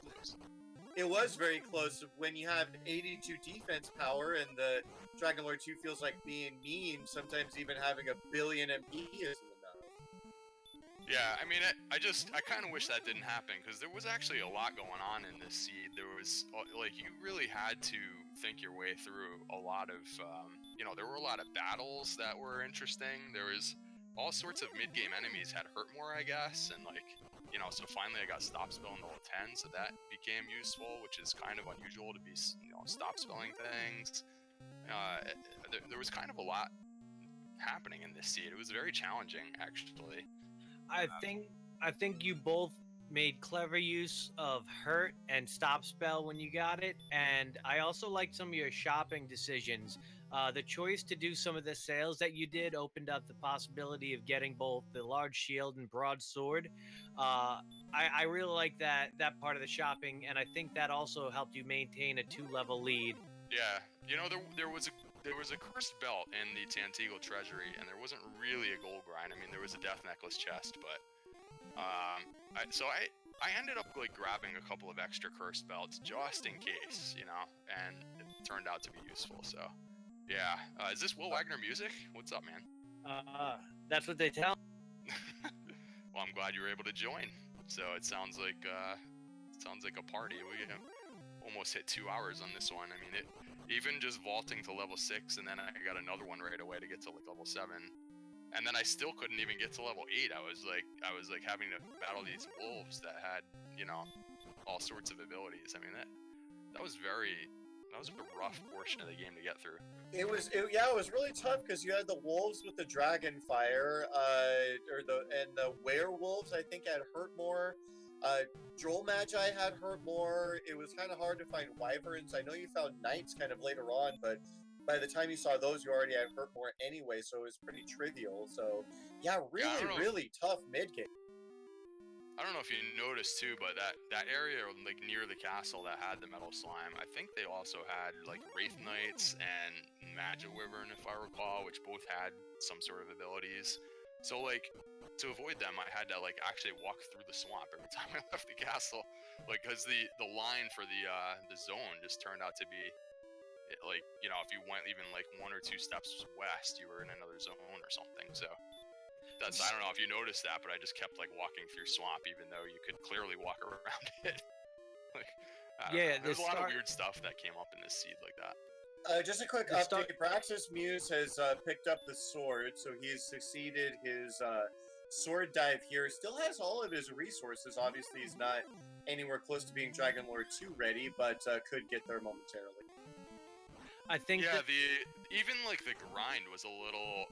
I wasn't totally sure what to do. I mean, I finally decided that a sword dive would be a good idea at a certain point, and it was because like you could only get like 4 or 5 or 6 armored knights, then you had to make a really long in walk. I was just like, man, this feels slow. Like maybe like there's something in Charlock that would just be faster, you know? I'm kind of curious why you never considered the Blue Dragon and Foxness. Well, I mean, at the time I had the broadsword with like, you know, I don't know, we had like 85 attack power or something with the broadsword, and I just felt like, you know, that's like a 5 or a 6 shot fight every time. I know it was like kind of stop spell happy, but I don't know. I guess that was an option because we maybe didn't have to heal as often, but those would be really slow fights. Yeah, no, it's definitely true, and it's one of those things where it's like you flip a coin and there's no really correct decision there. One thing I do want to note, up2ng, unfortunately they came a little bit too late and they were spread out, but Praxis Muse has killed 6 metal slimes in the mid game of this seed. They seemed rather attracted to him at one point. I'm kind of glad to hear that. I mean, at least this sort of makes up for, you know, a little bit of getting an early one. An early one is just so huge, though. Like, oh yeah. I mean, if he was fighting like slimes and red slimes, I don't know. I just always think it's a shame when that happens, and like we tried to avoid it by turning on that flag, and just, I mean, what do? You get a metal slime, you gotta just keep going. I wasn't gonna be like, hey, you want to start over? You know, I just got a metal slime. Right. What can I do? I don't know. You gotta play the cards you're dealt, right? Well, one of the biggest troublemakers in the seed, Star Wyvern, just sent Braxton Muse back to the king. I think Star Wyverns and Wraith Knights seem to pose a lot of trouble, and also once you get that hurt more, you'd like to be able to capitalize on those two enemies, but you get either Magic Wyverns or you have to do Yeah. a really rough exchange with either a Blue Dragon or an Armored Knight where you might have resistance that ends up sending you back, and you got to do that whole trek up to the Swamp Cave. That trek to the Swamp Cave took you a little while. Yeah, there were, and like in the end game, I mean, all throughout the seed, there were a lot of monsters with abilities in this one. Like, I don't know what the overall average is supposed to be. Like, maybe 1 out of 3 monsters supposed to like get abilities or something. There seemed to be tons of Hurt More. I saw a couple of Dragon Lord breaths, but yeah, a lot of Hurt More. That green dragon had Sleep, so that was probably the most dangerous Charlock enemy. Fortunately, blue dragons and red dragons were pretty soft, so the Charlock portion was reasonable as long as you didn't get like slept and wrecked by the green dragon. But yeah, I mean, all throughout the mid game, when you still couldn't really kill end game monsters, it was very tough to like pick out which fights were reasonable until we got Hurt More, and even then, I don't know. Yeah, there was a lot going on in this one. You also had that rough luck because the red dragons were a slow death. As they hurt you, you can't run away, and you also have the low enough defense where the one time they do bite you, they finally send you back to... Yeah, we actually didn't get HP for kind of a long time, I remember. So things like Red Dragon were sort of off the table, even though they seemed like okay. We had low attack power with the broadsword, and then just, I think we had like 60 hit points still on level like 11 or something. So, yeah. I didn't really think to like turn my attention towards the red dragon or the blue dragon for kind of a while. I mean, maybe I waited too long on those, but I don't know. For a long time, it just felt like we just didn't have the stats, and so we just had to stick with the mid-game monsters. I like the choice when you did to go to the Armored Knight grind. I think you were able to effectively use your attack power at that point to minimize how much MP you had to use, and able to get a lot of XP out of a single drop because you finally had some MP to burn.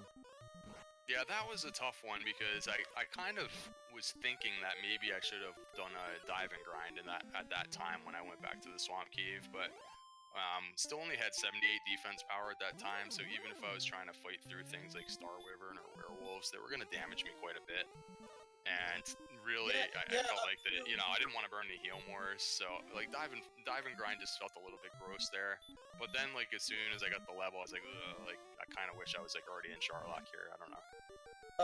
That's an interesting point too, because one thing we were noticing is that you had almost enough gold for a silver shield. It might have been a few more fights, maybe even a few cursed belts, and then of course you had the death necklace to fall back on as well. Did the idea of trying to find a silver shield cross your mind at all? Completely didn't notice that I had that sort of gold. So yeah, yeah, you were like around. I had no idea I had any gold to work with. I was like done like shopping like an hour prior. So yeah, I'll have to watch it back and see that if that's like was even on the table. Yeah, I don't even remember seeing a silver shield. I guess maybe there was one in Cantlin. I don't know. I don't think anyone checked the shop. Both you and Braxis got a large shield out of that first shop in Cantlin. So I don't know if there were any others in any other part of the seed. Once we saw the gold grind, we kind of stopped watching out for that stuff. Or rather, that there was no gold grind.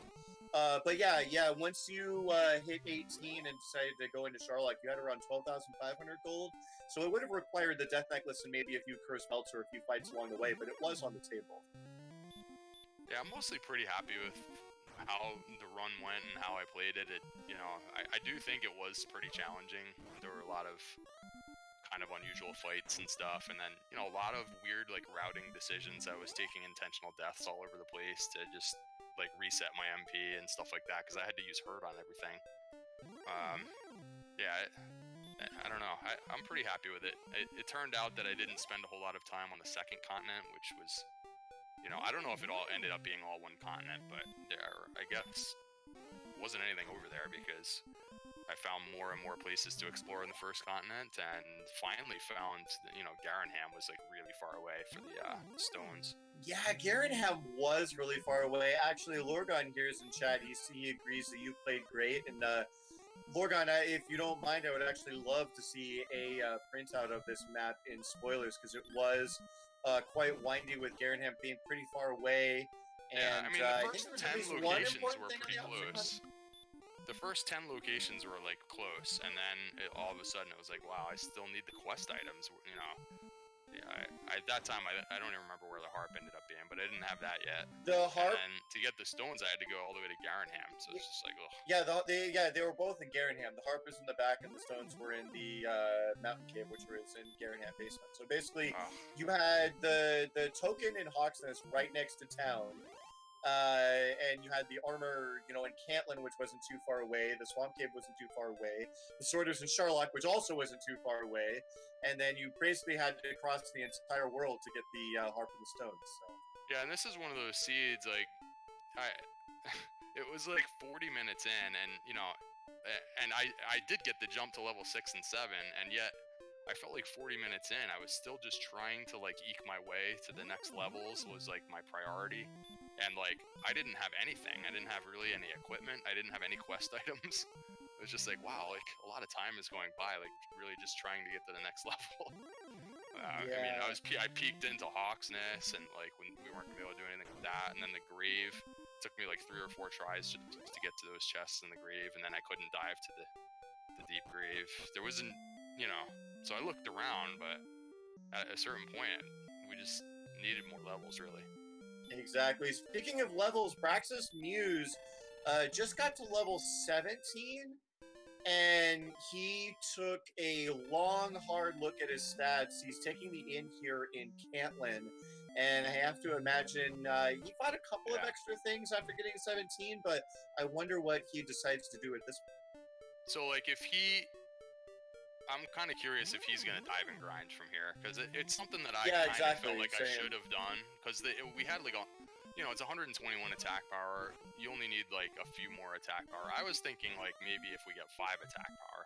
So then I was like, oh, I don't know if you can rely on that, So I just decided to go the other way and go to Swamp Cave, but really, at the end of the day, we only got 3 attack power, and it still ended up being enough, so... Just barely. Like, I kind of was wondering if I should have...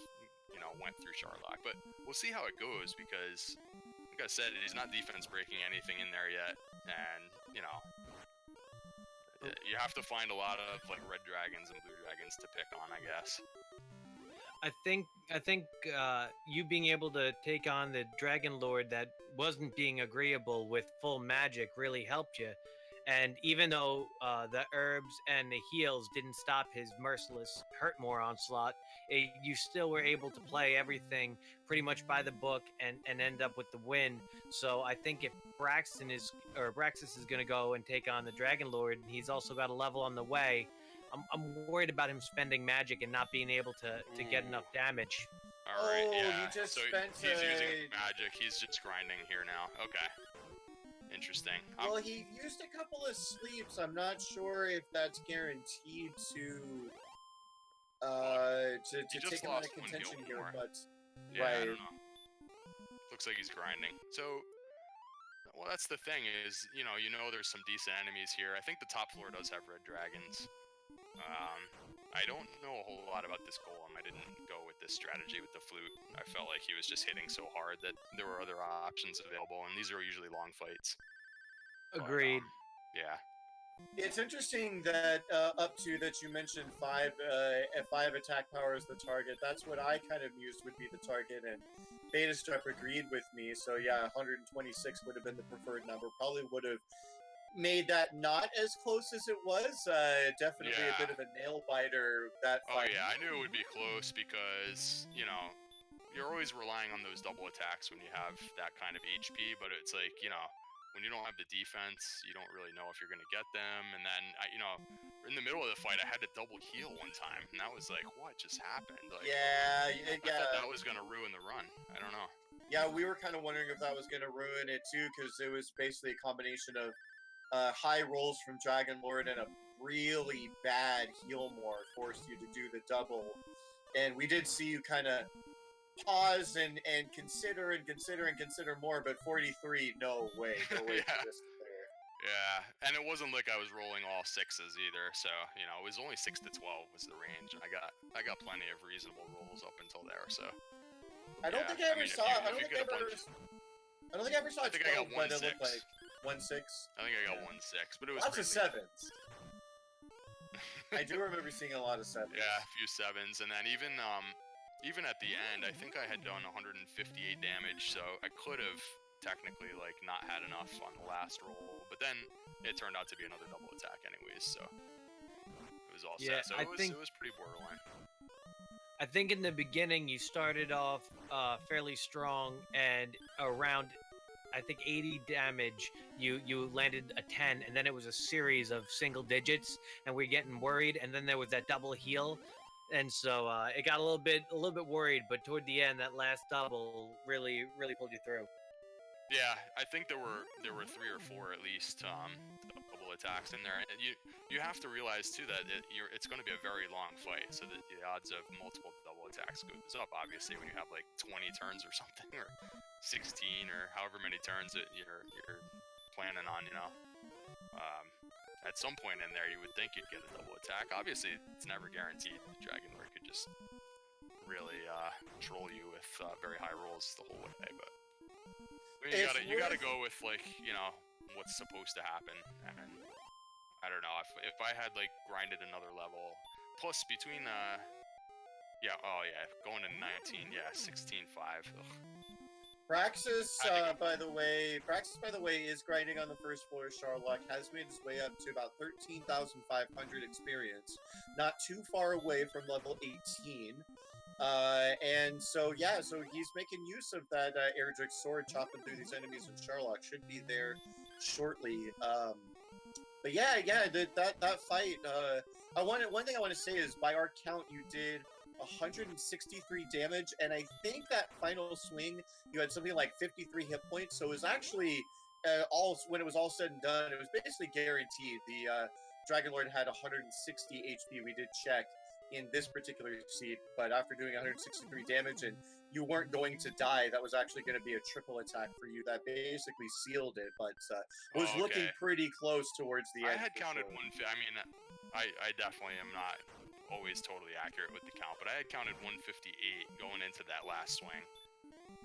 And then, you know, after I swung, I did enough to cover the 165, but, you know, technically I could have rolled a 6 and he could have had 165, but then I looked and I saw I had like 50-something HP, so there wasn't like an extra attack there. But that obviously didn't need to happen because that was my second attack of that round. So right, yeah, I mean that could have been the last attack. It was close, man. Very close indeed. I'm glad it worked out because having to dive again would have really been stressful. With you know. having to dive again. This is a good opponent. Braxis Muse has been. He's had some solid runs and big multiplayer races, so. Oh, absolutely, yeah. I went and checked his SRL standings, and he's 15th with only 38 races played. Like, that's really, really good, especially for someone who only started the randomizer back in December, and now Braxis Muse is level 18. And is, I imagine, going to go ahead and get his HP and MP back and make this dive. Lorgar reminded me we do have one other thing to talk about here. The first seed. Yeah, you want to talk about that a little bit? I mean, so I just personally really don't like giant swamp seeds where you can't get out. Now, we did have, like, I asked for the reseed immediately, but then I realized, you know, I knew it would take him a minute to respond. I was like, maybe I should, like, go into the basement and see if, like, I can actually, you know, fight something in there. I guess if you could have actually won some battles in the basement of the castle, it would have made for kind of a pretty interesting start. But I mean, I saw a Spectre and a Magic Wyvern. I don't know what else was in there, but you know, if there turned out to be like a magician or something that you could, because we started with her. Right. I guess maybe we may have like reflexively like reseeded a little too quickly or something. I mean, I just asked for it immediately as soon as I saw the swamp. I just feel like a start like that is not really great for tournament play. Yeah, I would, personally speaking, I would agree. It looks like Praxis is still killing things, contemplating going to 19 as he makes his way back to get some HP. But in the meantime, yeah, it's a tough call because it does come down to a little bit of RNG. It's obviously nice to have that hurt in your back pocket, but I think you only started with like 9 HP or so, or maybe it was double digits, but you could only take so many steps. And one of the reasons it took Braxis so long to respond is because he didn't go out right away. He actually took those keys and checked and saw that there was the mountain cave first. And then pretty much as soon as he actually walked out of Tantagello Castle, about a minute after you did, that's when he popped into IRC and said, "Yep, I'm good." Yeah, that's kind of what I thought happened. Most people would check the basement first, and I don't know what he saw in the basement. So like, I mean, if he saw a killable enemy like a ghost or a magician, like he totally should have just declined. But I don't know what he saw. I know I saw 2 non-killable enemies, but yeah, I don't remember what, if anything, he saw. I know in chat we the Spectre had... could have been close if it had, you know, if it spammed some ability like stop spell or something and just kept missing. I guess or maybe a Spectre was on the table. I don't know. I mean, we could have like tried to like go into the basement there for 10 minutes just to see. I guess it would have made for kind of an interesting seed if we could have both gotten through that portion. I don't know. There's no telling when you could have ever gotten out of the swamp, though. Like, you don't... Yeah, it was a very large swamp, so you could have gotten, like, 4 or 5 level ups and still not had enough HP. Yeah, that's true. We had Hyro Fellows in chat actually did pick up and play the seed. I'm curious how he got the early levels. He did note Healmore was at level 4, Hurtmore at level 12. He says, Magic Wyverns in Mountain Cave had Dragon Lord 2 breaths, so that was kind of nasty. But one interesting thing that Hyro Fellows noted, I don't know if there was gold in the treasury, but he said just barely south at a place where I guess you wouldn't have been able to miss it, was Cantlin, and it had all 3 of the gold grind items. So that would have been pretty readily accessible to turn a tough start into a pretty easy mid-game. Yeah, it's tough. I don't know what the rate all is. I think like the tournament rules just basically say that like if 2 runners agree, then it's just you just go with the reseed. There's not really any requirement per se. Oh, absolutely. I feel like maybe we just went for it like a little too quickly, and you know maybe we should have like tried to see if we could get creative and get out of the situation. But I don't know. I just that type of start, I just reflexively was just like, this is no good. And at the end of the day, it's up to the runners to decide. That's why we kind of set this tournament up the way it is, and you can kind of choose what flags you want. Gameboy F9 and what was it? Much Paranoia doing some chaos flags from the league earlier this year. And then, of course, you know, you guys running the Scared Metal Slimes flag. So, you know, at the end of the day, it's absolutely up to the runners. I just like the idea of... I'm glad that Hyro Fellows chose to play through the seed to see exactly how it played out. He says Skeleton took 2 hurts and got me 3 and 4 quickly, so he got a bit of RNG luck walking around a few steps out of the castle. So it sounds like... Zone 1 might have been not too far away to utilize that hurt spell to get even faster levels. So yeah, I mean, for me, it's the only type of seed that can happen that I'll just instantly ask for a reseed. And you know what? Like, it's up to the other runner. They could just say, no, let's like try it for a while, or like, no, let's play it out, and that would be fine. Like, it's, you know, I'm not totally expecting people to agree to a reseed, but for me, I'll just like. If we get swamp outside the castle, like in tournament play, I'm just asking for a reseed immediately. So. Well, I will keep that in mind if I win my race when we get matched up in the future. Yeah. I will be sure to say no and play it out and see what happens. Just tell me. Then I'll walk 5 steps and get a metal slime, and it'll be all over. That's the secret play. Is if I just lock you into the scene and then you get tilted, then I win. Right? Never know. You're also looking at the fact that you had to play a 2-hour seed after, so imagine you tried that for 35, 40 minutes, realized you didn't like it, and then had 2 hours to follow. That's a good point. That's a good point, Will.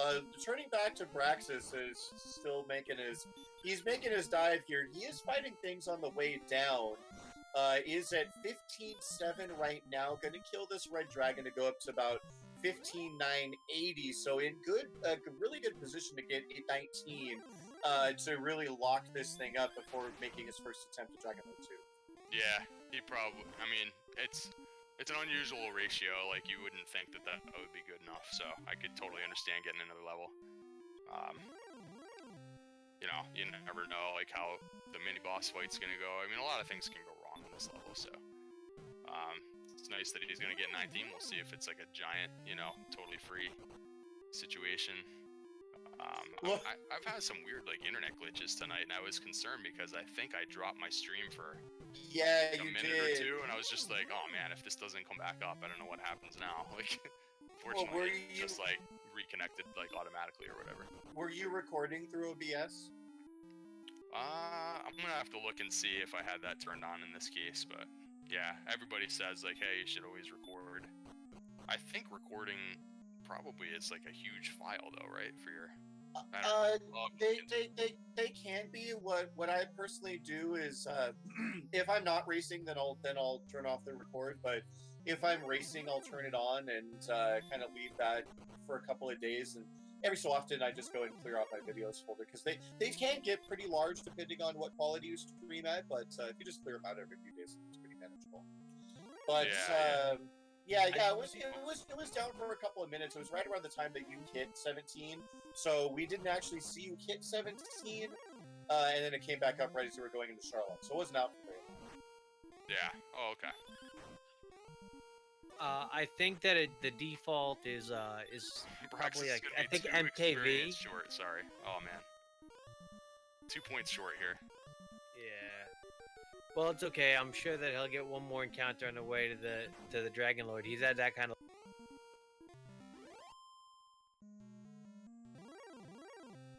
But yeah, as long as he's just gonna walk right back and fight the red dragon on the spike towel. Heads up. Actually, it's not a bad plan. This is like it's probably so the easy. easiest Yeah, enemy you can find. Absolutely, and then Lorcon noting the red slimy ran from 17 minutes in, coming back to bite him here. Yep. But yeah, as long as it gives any power, here comes the level.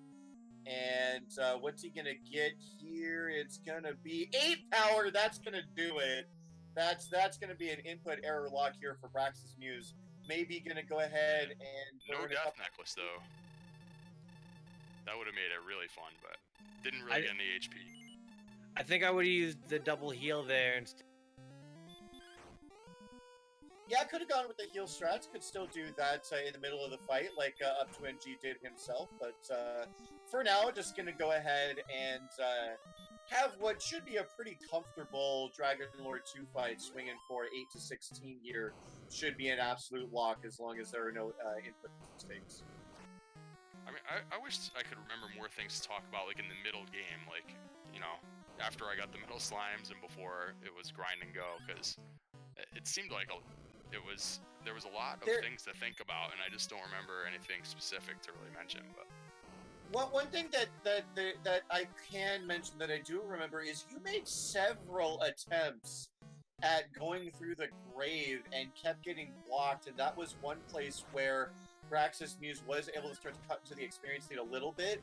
I think he went in there once and then ended up going west and finding that zone that had like wyverns and other things that he could hurt blast, and that helped them along a little bit. But yeah, it looked like he had a little bit of trouble getting through the mountain gate. If you want to talk about that, or the grave, talk about that. That was a good it's a good thing to think about. We had you know, I felt like there was some pretty nasty enemies kind of nearby in like all directions, and I had gotten to where we saw, I think it was like 6 locations. Like outside the castle we had the Stones Cave, and then there was the Drop Cave.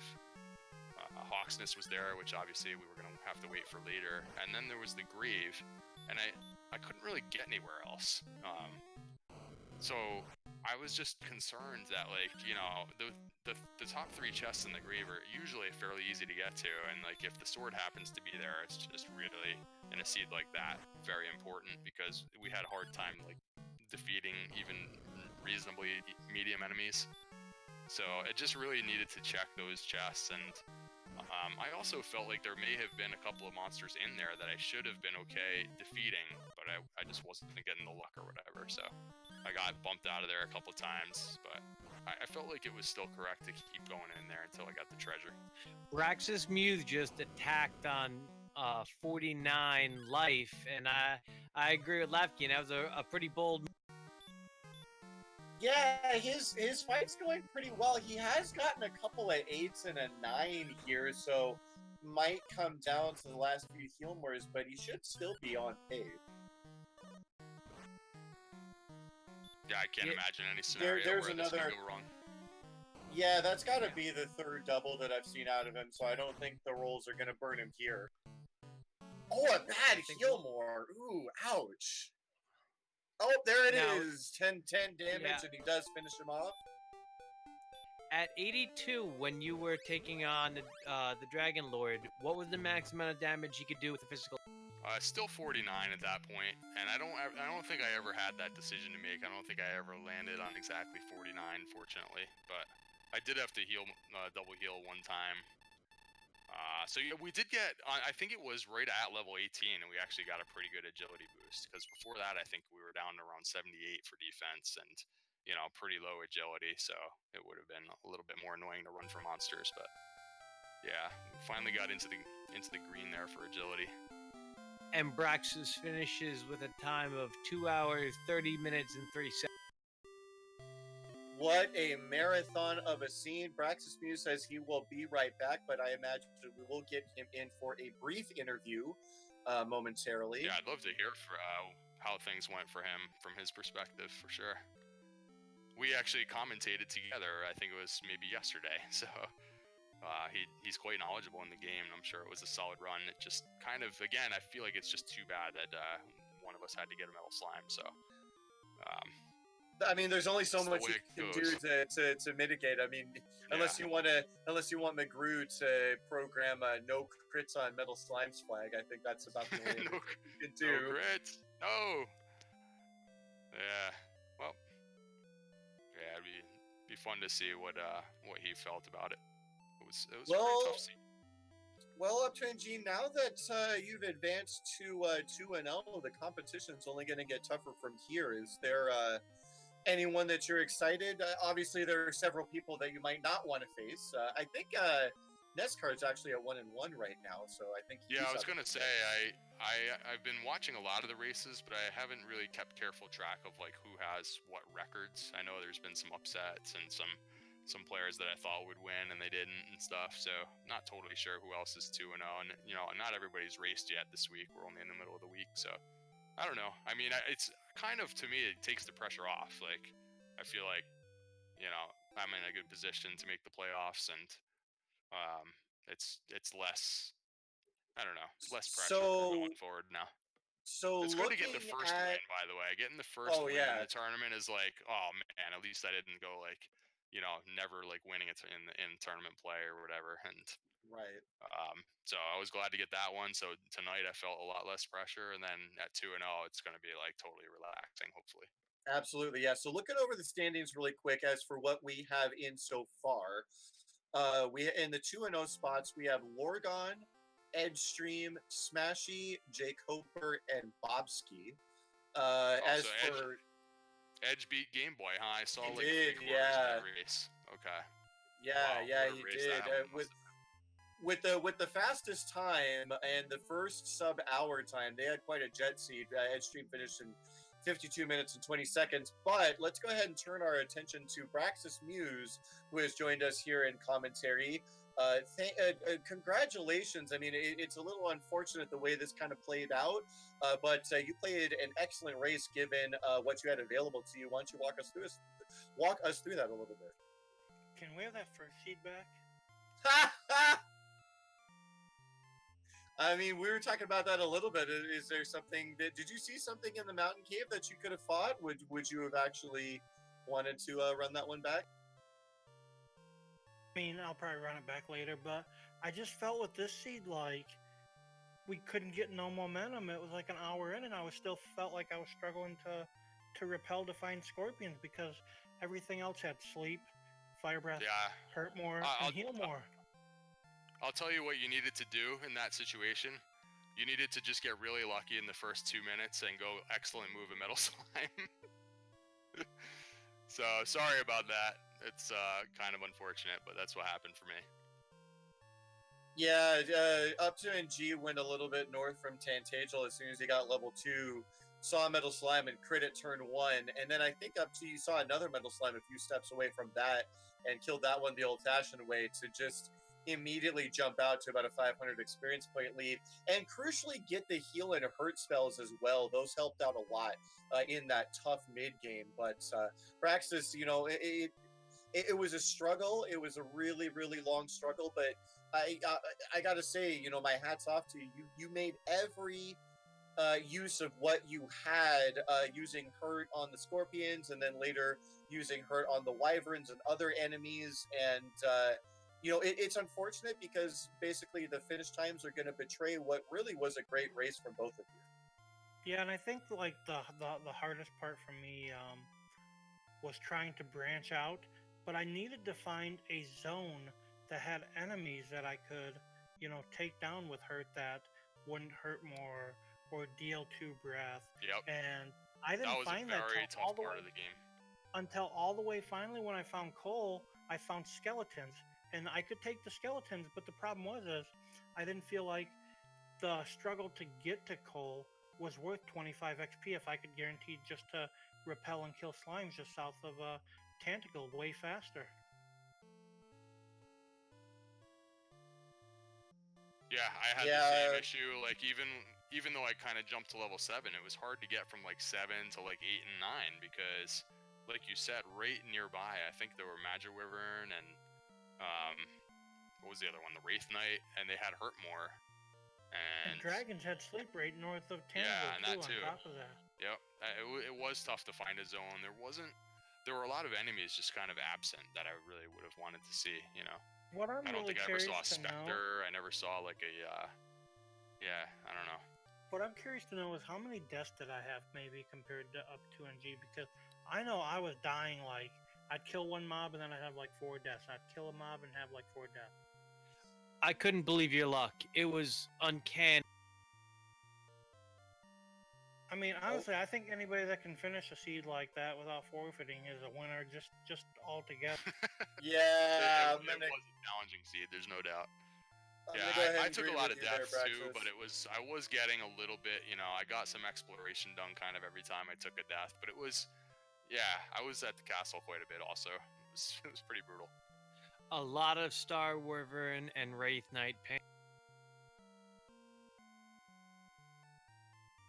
Yeah, I look forward to watching that one back, and kind of glad to have a seed like that, you know, done with, out of the way. So hopefully the rest of the tournament, you know, we can get some, you know, not necessarily easier seeds, but you know, definitely no 2-3 hour seeds for sure. Yeah, and I really hope you were okay with the reseed request, by the way. I threw it out there immediately when I saw the swamp, and like, you know, you don't have to necessarily agree to it, obviously. So like, if you felt like you wanted to keep playing it out, that would have been totally fine. So no, I was fine with it. I was just referring to, because I just got bodied as bad in the second one as I probably wouldn't. Maybe would have fared better just, you know, traversing the swamp and resetting. I probably would have had about as many deaths either way. So yeah, no kidding. Yeah, the RNG was not super kind to you, Braxis, especially against that blue dragon trying to get that token.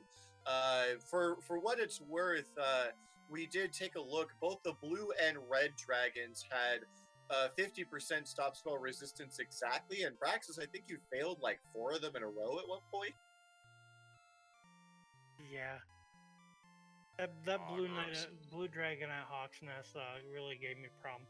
What the goal was for me was I was really hoping on that dive down to Charlock to find the sword, hoping red dragons would be on the trap tile because they had hurt and there was almost a guaranteed easy way to level up. But when I had to go to the vanilla chest and then died to Star Wyverns from the Dragon Lord 2 Breath, that kind of, you know, threw that out of there.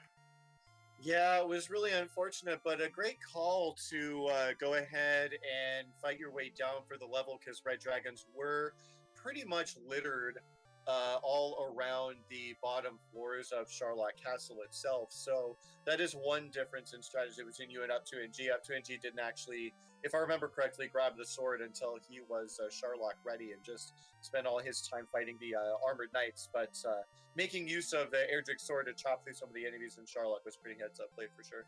Yeah, I mean, I didn't want to be that guy in the race, you know, trying to get through Charlotte, trying to run from red dragons, you know, not having a guaranteed chance to run, and just dying, you know, taking that 2 damage to the hurt spell because, you know, I failed, you know, what, 30 failed runs, so I figured it was just easier just to chop through them and get down to the bottom.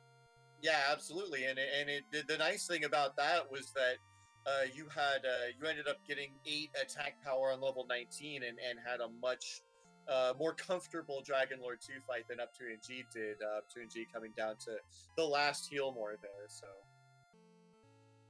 Wow, they're saying that other race is already over. That started like an hour after us. Oh, that's hilarious. Much easier seed for them. Before I head pop on, over and see what the times were. I want to thank all you guys for, you know, taking time, because I know it's late for a lot of people to do the restream, and especially for as long of a seed that was. But I mean, I'm still happy with the outcome. Like I said, you know, you can only practice these so much, and you just have to, you know, figure out how to deal with RNG. And today it just wasn't in my favor. Yeah, looking totally. towards. I just want to say also thanks to all you guys specifically, and you know the whole community really pulled it off today. I can't even believe that we basically got coverage for all the races, and I don't know, it didn't seem possible. The schedule was just packed with races today, and I'm glad everybody pitched in to make it happen. So it was awesome. Absolutely, and looking towards the future a little bit, Braxis going to 1-1. Potential opponents include Furon Burgundy, Game Boy F9, Sparkover, JJ Schmidt, Zarnax 42, Beta Strap, Fury SK here doing the restreaming, Tyradex and Tristal. Though there are some real titans there of Dragon Warrior Randomizer in that 1-1 spot. So, you know, but obviously the competition gets tougher as you win, but sometimes upsets happen early on, and you're never quite safe from having a tough match in the near future.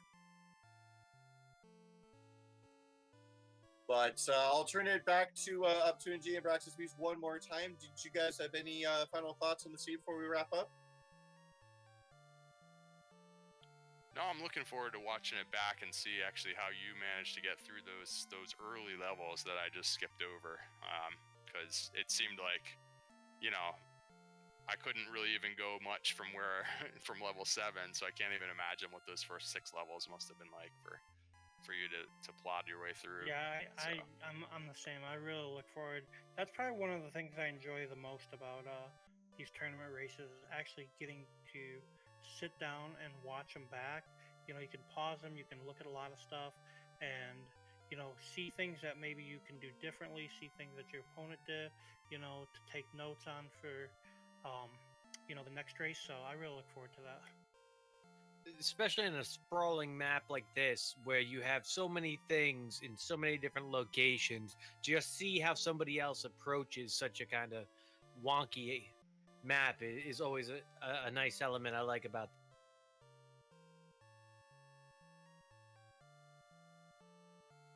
Alrighty, well, with that, we'll go ahead and wrap this up. Anyone still hanging around in chat, thank you so much for watching. Please go ahead and drop a follow on these wonderful runners who put on a wonderful show for you tonight, Braxis Muse and up2ng. Feel free to also drop a follow myself, lavkian, my co-commentator, WillWagnerMusic. Tracking was done by Archfield Monk, and restreaming was handled by Fury SK. Go ahead and drop them a follow as well. And with that, that's going to conclude all of the Dragon Warrior Randomizer action for this evening. But don't go too far away, because we will definitely have more matches for you tomorrow on all of the Randomania networks, and potentially RPG Limit Break as well. So one more time for myself and WillWagnerMusic. See you next time when the Dragons return. Good night, everybody.